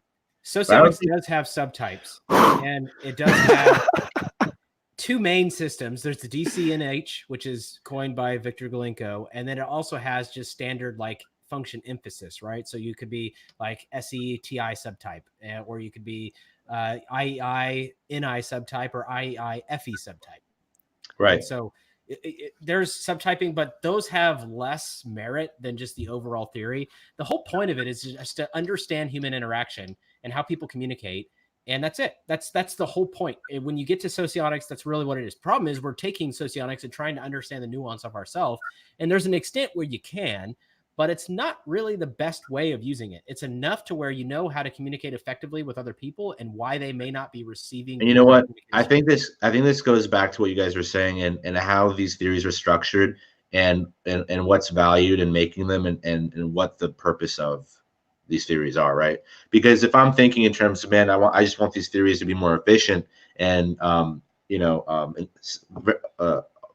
100% inclusive, like, or as inclusive as it can be to every individuals, right? Like that's just one way of seeing it. Like that's just my approach. But if it's built more a bit like from TI, then like that's just going to be a different. No. So Daniel, what basically is happening is you're trying to narrow in on the individual and get as close as possible to the truth for that individual and how they interact. But the truth of the matter is, the reason the system works so well is because it generalizes information, right? See, I see it as the exact opposite. You see it as the opposite? Yeah. How so? I see it as there's 16 villages, right? Or whatever. There's 16 villages, and maybe two different aspects of the village, right? But does that really fulfill the whole map? Like, there's some gray on that map. You are not making any sense to me. You need to say that a different way. So, like, if we represent like socionics types as a village on a map, right? There's going to be gray. There's going to be. So wait, hold on. You're saying 16 different villages, right? Okay. And they represent a type. What I'm saying is, right. People get to that village, right? There's going to be infrastructure, but it doesn't describe the culture. It's not going to cover everything, right? Because when you get to the village now, no, it's not. Well, okay, it's not going to cover everything, but you can't cover everything. What you're basically asking is, you're saying, like, if we're talking about practicality and we're talking about using the system towards an actual end, right? Like, you want to use the system in like a business sense, right? Like, you have a goal in mind, right? What you're saying is that you want to take the entire history of a human being and the entire history of another human being and be able to calculate some kind of end result from the collision of these two objects in space-time. I'm not asking for 100. You gotta understand, bro. Like, that is impossible. No. You would need like some kind of time-traveling quantum computer. I'm not asking for a totality, but I'm asking what has been done, like an Enneagram, for example. Okay, so hold on. Let's take a step back. There's a couple things I want to highlight here, right? The first thing I want to highlight is, Daniel, the purpose of Socionics is how to communicate effectively to others, right? Or at least understanding your interaction with others, right? Sure. It does not mean that you're going to like or dislike anybody. It does not mean any of that. It just means the communication. But you have people who are duals who absolutely hate each other, but their communication is still probably pretty clear. Like, they're not misunderstanding each other. They just have an entirely different set of values. Okay. So as far as like what they believe and what they don't believe, and that happens a lot. You may hate your dual. It happens. Now, on the other hand, Socionics, that's what it's meant to describe, is communication and intertype relations and understanding how you're interacting. So that aside, now you have your 16 villages example, right? Where you have a bunch of villagers, and you said that you're looking to see there's some gray areas in the territories that they may be warring territories that they're fighting over land, like, and you're not sure whose territory it really is. Is that what you're saying, right? Well, I'm just saying within the villages, like, you can specifically say in like a basic sense, different parts of the village. Like, you'd have to manually go to that village and figure out a majority of the aspects, right? Like, you can have a type in Socionics, but then you can't really understand the spectrum of variety with the subtype, right? That's my point. Are you just saying you're taking the Socionics model, but he's taking the Socionics model and trying to use it to better understand self, and it's limited in that regard. And that's what I'm saying. It's limited in that regard because it's not designed to fully understand self. That's what Enneagram is for, or even objective personality. Objective personality has 512 types, right? What's objective personality? It's Dave Superpowers' system, Dave and Shannon. Oh, shit, I should talk to him then. It has 512 types. That's awesome. That's what I'm talking about. So I also want to highlight the reason why you feel this need is because you feel that truth is distorted when it becomes generalized. And that is a very TE valuing thing, right? So where he's like, you're like, I don't want to generalize. I don't want to classify. I need truth to remain full of integrity, right? So here you are attempting to keep it in its integrity when people who value TI are trying to boil it down to fundamental principles. And so it's like you feel that the truth is stripped bare naked and rammed up the ass when that happens. And that is not what is actually happening. We're trying to allude to some underlying concept or principle, right? Does that make sense? No, it makes sense. Yeah, I'm not discounting the TI methodology here. I'm just saying, like, you're right. There's just two applications to both ways of doing it, right? Yes, Enneagram is more about understanding self. Well, you have the objective personality, which will probably fit more people like me and what we're looking for. And it'll still have all the principles, but then you'll have TI's way. You know what I mean? Yeah, but I see where you're going. You want to better understand self. That's what you use other models for. My point is, if you're going to create a map, fill it out. Like, you know what I mean? A map for what? Theory. Like, if there's a theory, if you create a theory and you're creating a map, which is the theory, finish the map. Like, fill out the gray. Like, as You're my, basically what you're saying. Okay, so I want to make sure that I understand you first. All right. So you're saying that there are a lot of blanks that need to be filled, right? and I think it's possible. Right, like a fill in the blank. Like there's a lot of like Not all things. gray, not all the gray, but some of the gray, or maybe fit, like, like a good Okay. portion of the gray. This goes back to utility again, though, right? We're Right, talking because the about whole utility. point of socionics, the whole like reasoning for it is intertype relations. So truly, that's why quadras is so significant in socionics, because it can divide a whole group. So right now it's complicated because we can analyze one type versus another type, which is like 16 different types altogether, right? But what's beautiful about quadras is we can divide a whole group of 16 people into simply 4 groups, and we can talk about what those groups value. And so the whole point, or the whole objective behind socionics, is to be able to sort of map out like intertype relations and how people like interact with each Right. other and what's going on in those relationships, right? Before you jump on, I want to conclude the map example, right? Okay. So it goes back to utility, right? So Right. you want to look at a map and you want to go, here's everything you need to know on this map. But Daniel, if you were the map designer, the question you would ask is, what the fuck do people use maps for? Okay. Right. So you have different people who use maps for different reasons. Some people use a map to get to where they're going. And then there's the lackadaisical person who's like, I want to see what monuments I can go visit. Let me look at the map.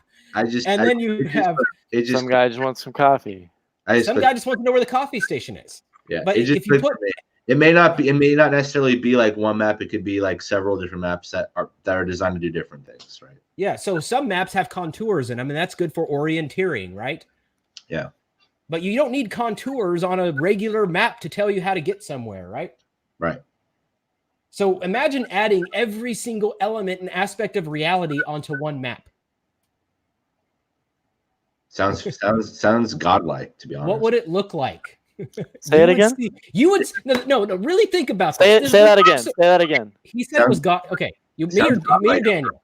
You. Okay, so imagine if you added every single little aspect of reality onto a single map. Okay? You know what you would have? You would have nothing. Reality. You would have reality. Nothing. No, you would have nothing. All those aspects would blend into a black piece of paper, because there would be so much content that literally it would become the absolute. There would be nothing on there because of all the content. Exactly, the absolute, which is what we already have, which is right here. The point of the map is to actually take the absolute and fragment it so it can serve its purpose, right? Got a point there. This is just the difference between TE and TI, man. Yeah, I mean, that's what we got to think about. That's why socionics is designed. It's just practical use, you know? Yeah, and that it's just whatever it is. It's like it can't be. It's not going to be practical. If it's too accurate, it can't be practical. Like my point is, it doesn't have to be absolute. But what I'm saying is, like what you're saying before, Trey, where like there's 2 different kinds of LIEs, right? In a sense, where we're talking about like quadras, like two LIEs might have different values within that quadra, and I think that's important to note, right? No, I'm not asking. I'm not asking for all the contour. I'm just saying. So Daniel, right now, if you want to go look up the relationship between an LIE and an IEI, or an LIE and an SLE, you can, and they have names for those relationships simply due to the specificities of like where the information elements are arranged in your psyche, right? And they have literally named each interaction that you like, each relationship you could have with each type. So what you would be proposing, like what we talked about earlier, is creating multiple versions of the same types, and therefore we would have to now not only have our we have 16 different types of relationships, right? We would have to go further, and we have to be like, okay, there are, 32 different types of relationships that you can have, because there are 32 different types of people out there. So literally, if I wanted to know my relationship to an SLE, it wouldn't just be dual. It would be like there would be some other word for it, because it would be more specified than just dual. But does that make sense? Like, So like it would be so complex that it would be impractical to use. Does that make sense? Because there's so many variables to consider that it no longer has function. You've removed the function from the object. But how are you removing? There's no use. How are you removing it? How are you removing it? Yeah. Because it's so complicated that it's not realistic to use. I think that's biased. What's your dude? Okay, well, there's a premise that's even wrong. This whole argument is unnecessary because the Really? premise is wrong. The premise is Daniel made a claim that there are different types of LIEs. No, there are not. They are all LIE. Period. Right. Well, now, right. Yeah. So there's no different types of LIEs. Now you will have variations in those people who have different experiences. I was just accounting for. He's basically saying, why don't we break it down and divide it more, or fragment it in a different way, in which it divides them up into different types of LIEs, which I think is ridiculous. Because Daniel, I mean, look, the ideal system, it would have measured all the experiences that you've ever had your entire life, and all the experiences I've ever had in my entire life, and a computer would be able to then decide how to explain something based on not only all the way that you cognitively process information, but also based off all the experiences you've had. It would be able to phrase sentences that would align perfectly to your individual self, which has been accumulated over 30 years. That is not possible. Exactly. You know what your type would be? It'd be Daniel Speece. You know that saying, keep it that would be your type. You know that saying, yeah, exactly. you know that saying, keep it simple, stupid? Yeah. Yeah, we need to stick to that. Yeah. And Socionics actually needs improvement in that area, right? We need improvement. Oh yeah. It's not. See, the problem is not that we need to get more specified, but that we are not simplified enough in our approach, because it is difficult to understand. The challenge with Socionics is that trying to simplify it takes out integral components and starts to destroy the integrity of the model. Yeah. Daniel, So would you agree? Really difficult to get it simple. Would you agree that right now Socionics is not something easy to understand? Would you agree? Absolutely. I would say that there's a lot of information to digest. Yeah. Like, there's a lot. In other words, there's a map to download, and it's less about not diluting. It's not about a struggle of diluting. So the answer is yes, right? No. No. He can't answer a fucking simple question. Yes Daniel. or no? Yes or no? I didn't know. I didn't realize that was a thing, that it needs to be more simple. The question is, would you say that Socionics right now is hard for most people to learn or understand in a short period of time? Short period. I give you 1 day. Do you think that you could argue with a heavyweight champion like Damon here? 1 day. Probably not. No. Probably not, right? And so it's not simple enough to use.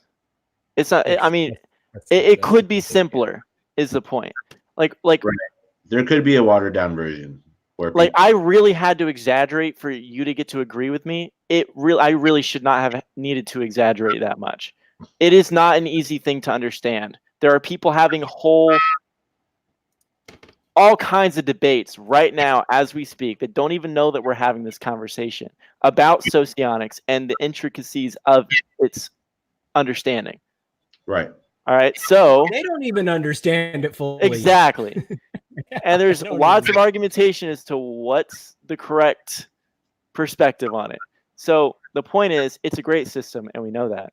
But we need to find a way to simplify it so that it has more use to society. What you think is that we need to somehow do the impossible. We don't have quantum computing yet, all right? When we have quantum computing, we'll talk about it. Let's back up. Daniel has an objection. He shook his head like you're wrong. I'm ready to hear it. Why is Trey wrong? Daniel, why is he wrong? Because getting more general is the opposite direction. Like, I don't know. Opposite direction for what?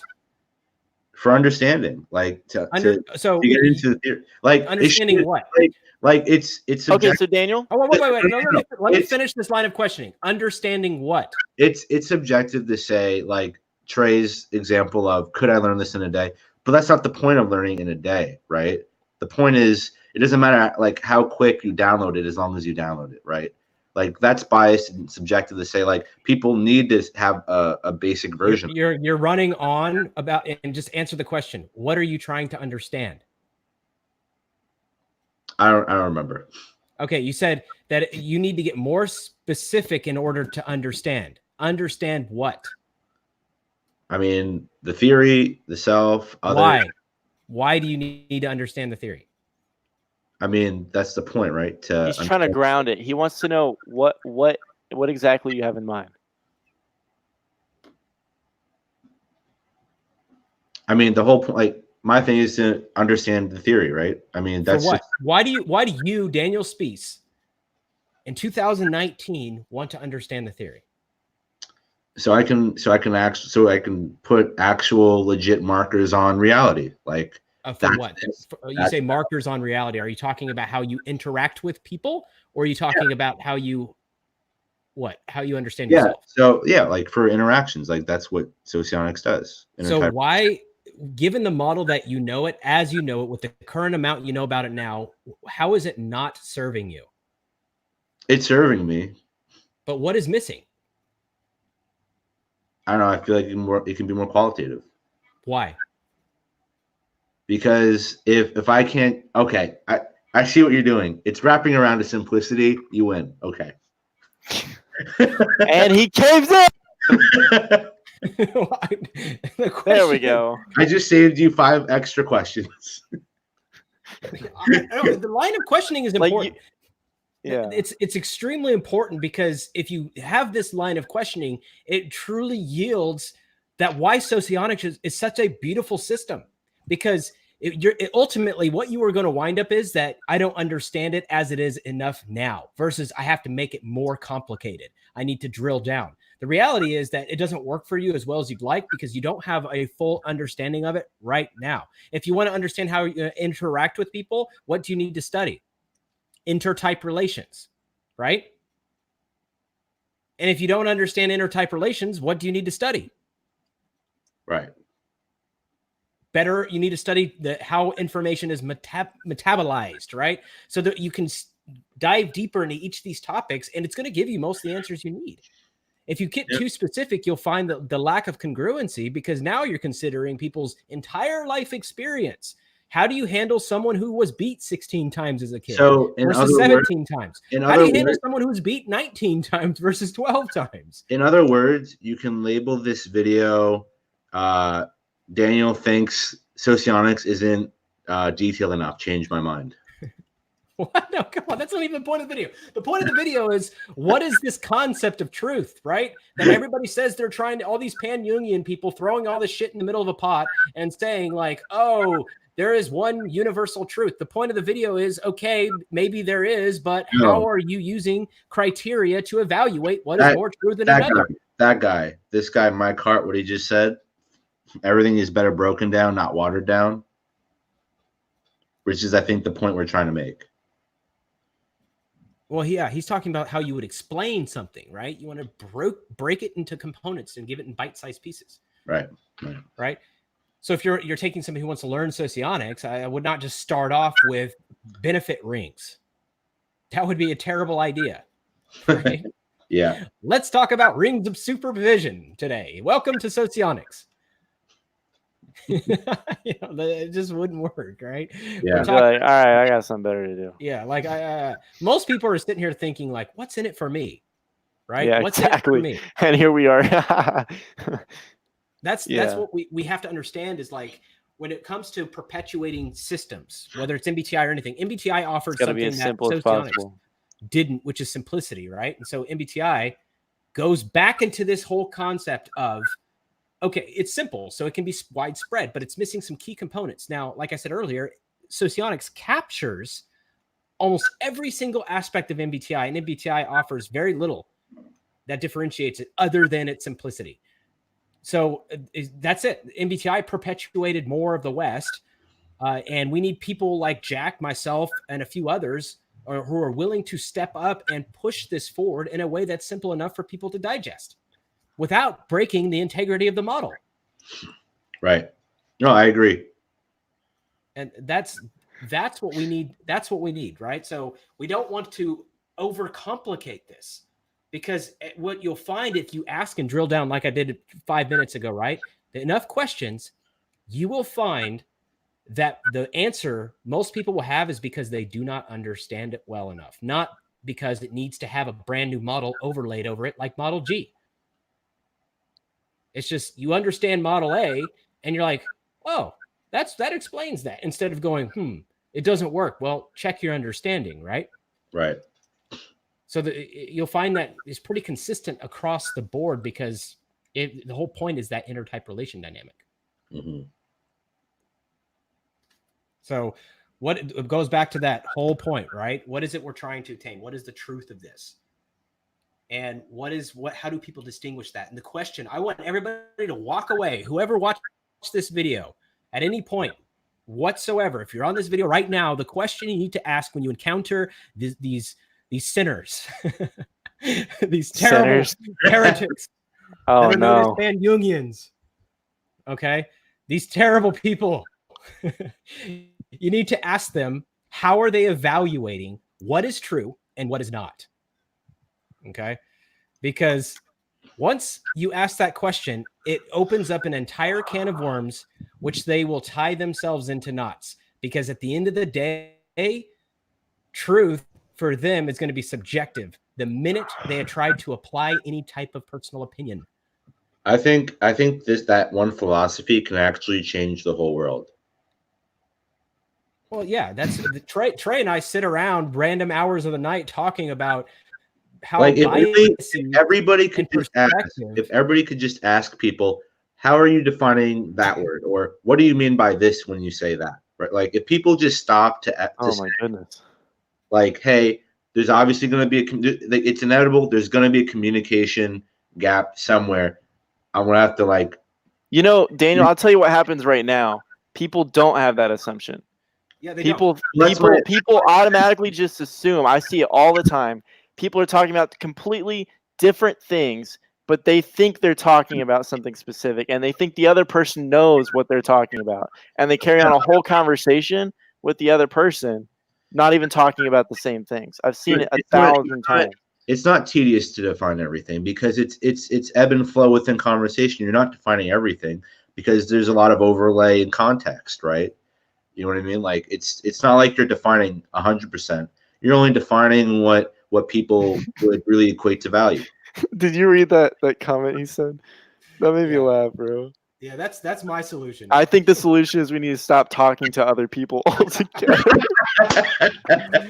Yeah, that's probably it, right? We wouldn't need any of this bullshit. Oh my gosh. Just never talking to anybody again. Like, example, like with Jack's debate with Ben. That's a good solution, a few days ago, right?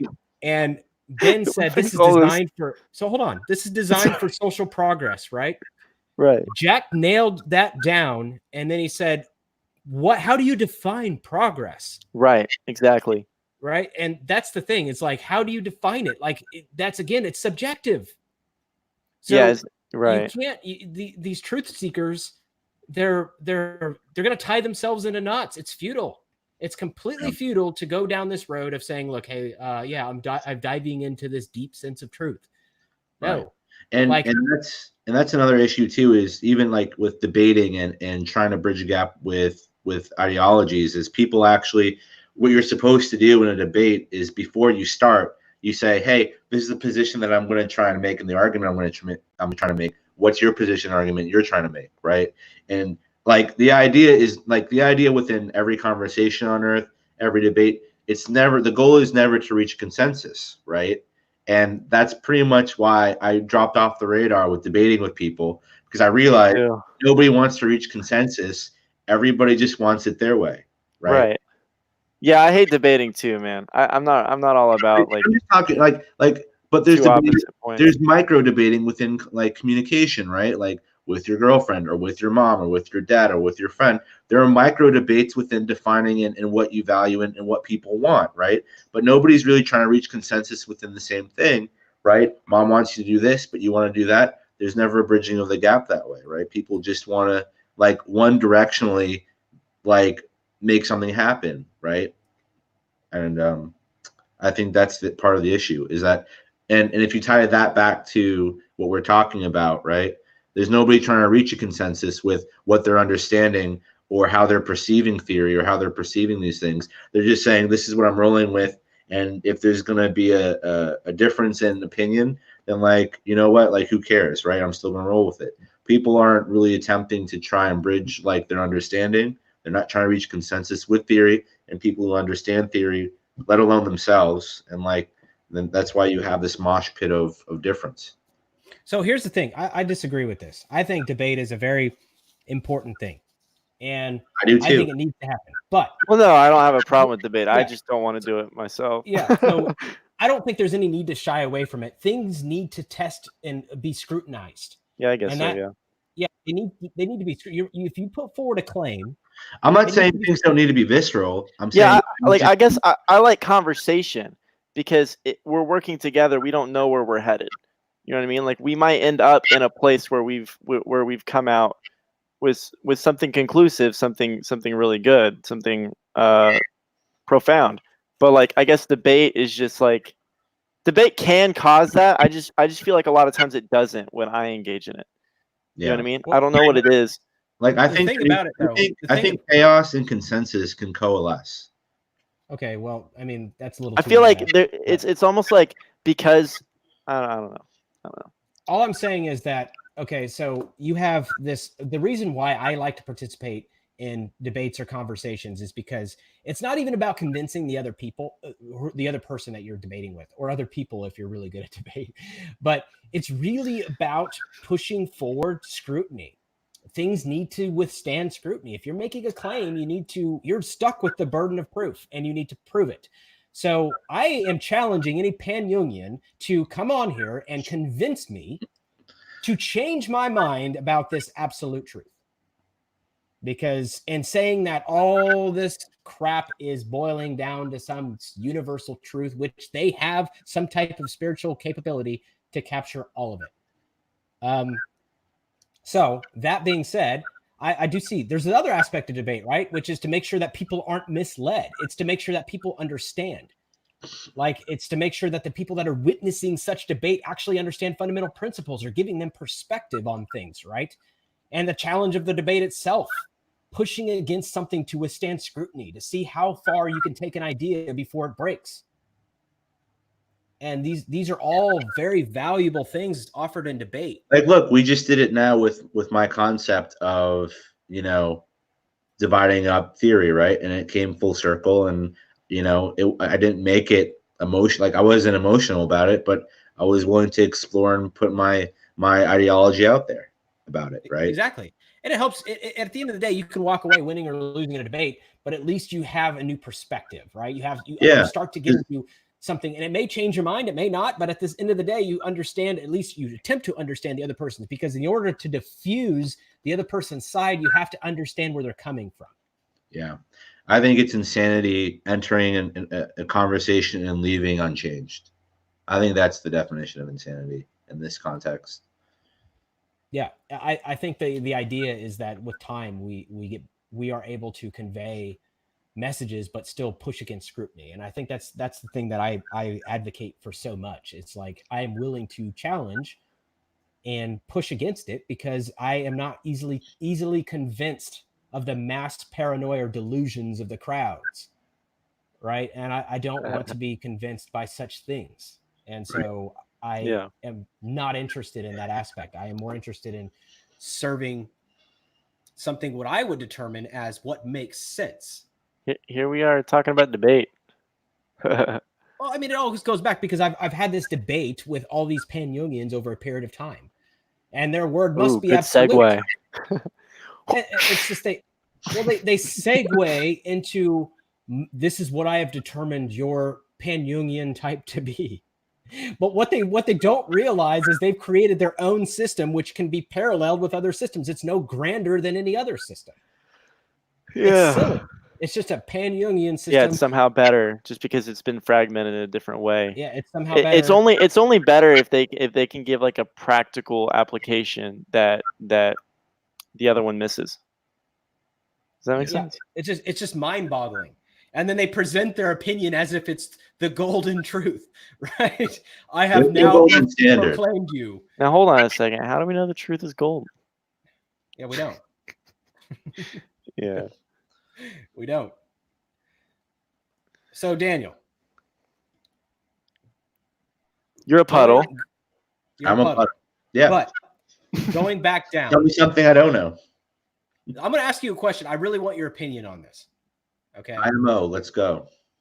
You understand the dilemma that I deal with, right? As far as like this pandemic. Because I deal with it too. I deal with it too. Not even just in this context, but day to day. With people, like with idiots all over the place.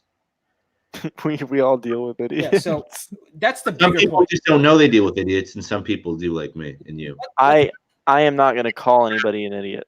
Oh, I will. Let's drill down because I will call people idiots. But let's drill down. Okay. So you understand that the dilemma that I argue with these pan-Jungians quite a bit. Sure. Right? So the challenge is that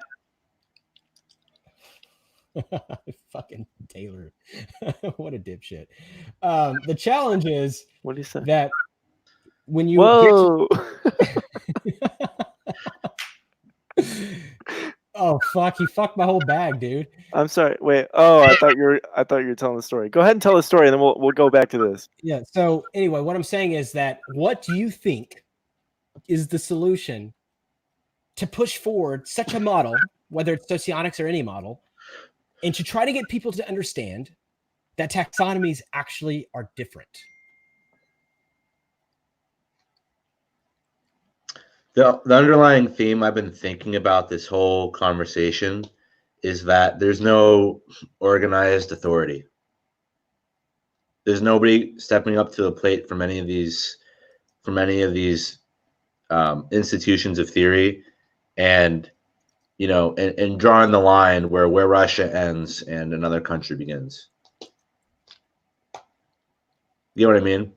Like, we've been given these theories, right, by able to go online and research and Google, but there's no body literally like coming in and really saying, hey, like here are the lines to be drawn. I think that's my thing, is there's no authority. It's up to people like Damon because me and Damon like to do this, and other people, we like to put our foot down and throw a tomato at somebody when they say something wrong. Like, that's not valid, right? And it shouldn't be up to the Good Samaritan to audit other people. I mean, yeah, sure, like there's a responsibility there, but there's a bigger responsibility than I think there should be on people like us, because there isn't a bigger body doing the work, right? Feels like we're living in a country with no enforcement. There's no organization to say to encourage otherwise, right? People are just left to their own device, and it's up to people who can see the confliction, to see the conflicts that people have, and to bring it up. You know what I mean? So what's the solution? What do you think? The solution is get a body or committee that can help differentiate and popularize notions of separation, right? Now, and that would be it.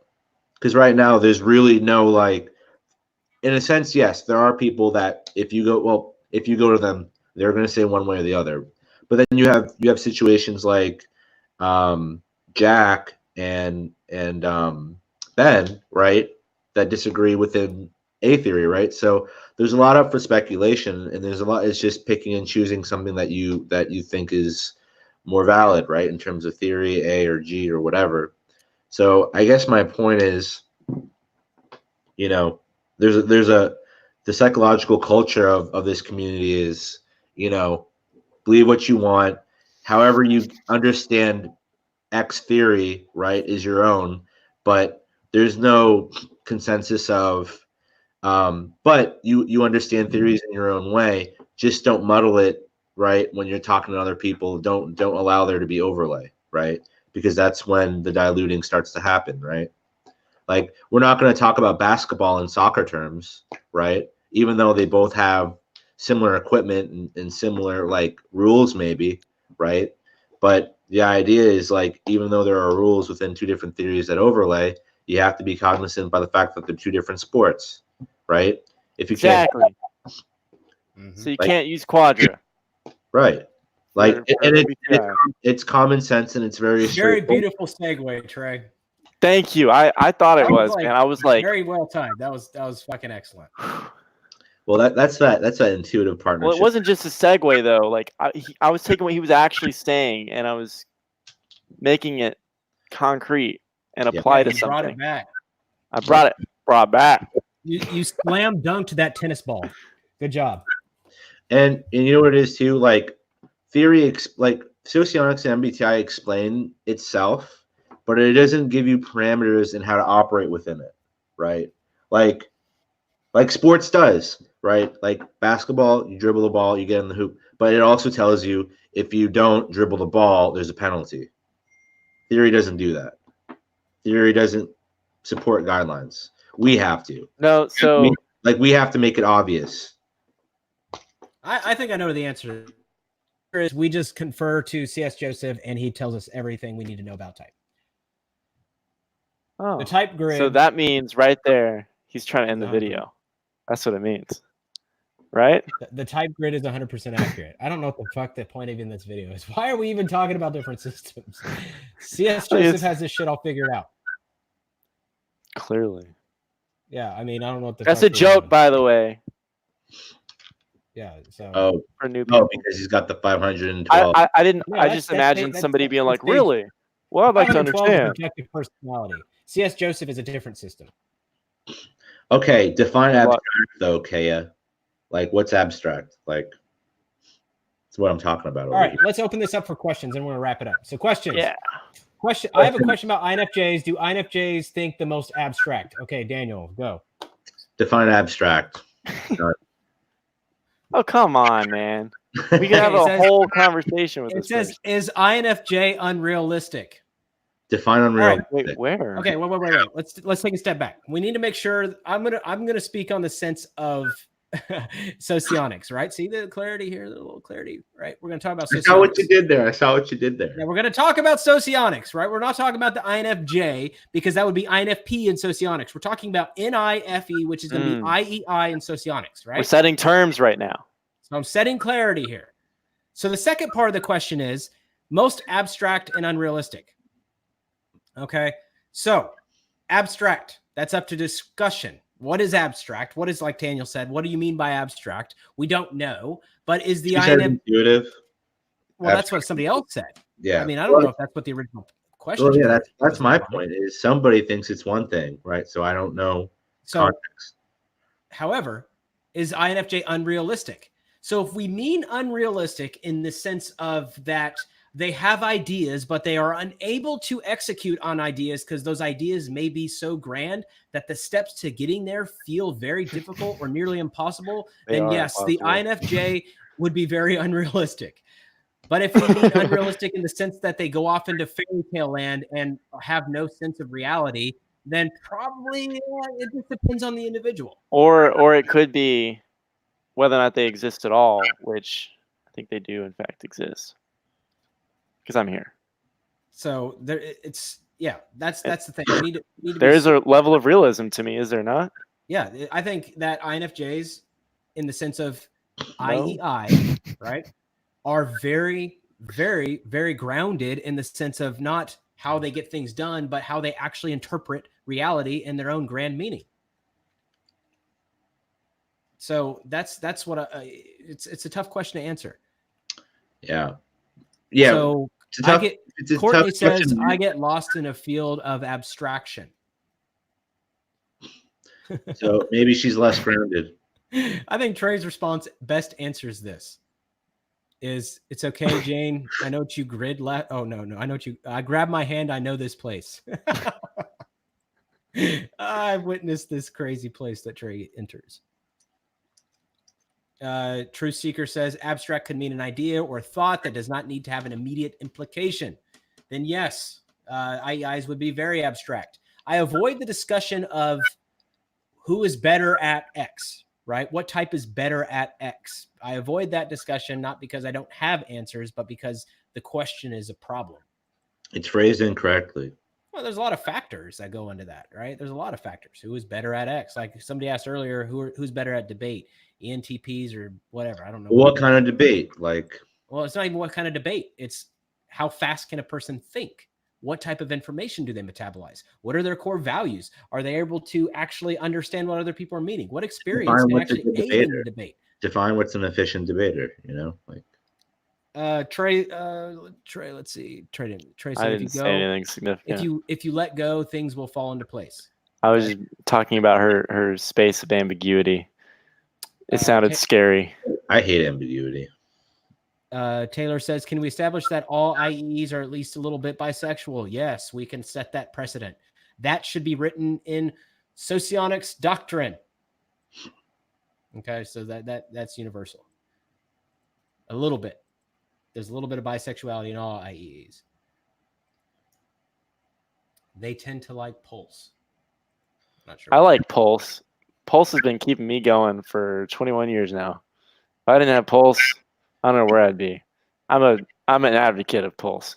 All right. So looks like the questions are at least cleared up. I'll browse one more time.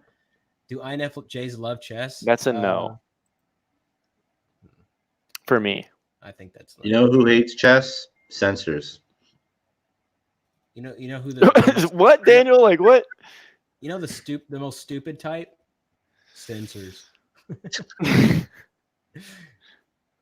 Fucking censors. I remember years ago I made a video about complaining about censors, and now I love them. It's just like, boy, things have changed. Yeah, things change. Things change when you give a shit about being efficiently correct. Did anybody get what I was saying about Pulse, or did like nobody understand it? I got what you said. I think it Pulse? just yeah, you didn't think it was funny? Pulse kept you alive. Yeah. Pulse. So, all right, I'm into this live stream. Thanks everybody. Make sure you ask these pan-Jungian people the questions I told you to ask them. How are they classifying and clarifying and evaluating what truth is? And Courtney, yes, you need censor friends. Censor friends will ground your place of abstract lostness. Okay. And you might need somebody to also walk you through the fields of death. In which case, Trey, you got Trey on there. So make sure you get on the Discord, talk to Trey. He'll help you out. All right. Take care, everybody. Thanks again. Thanks, Daniel, Trey. We'll talk to y'all later. Of course. Ciao.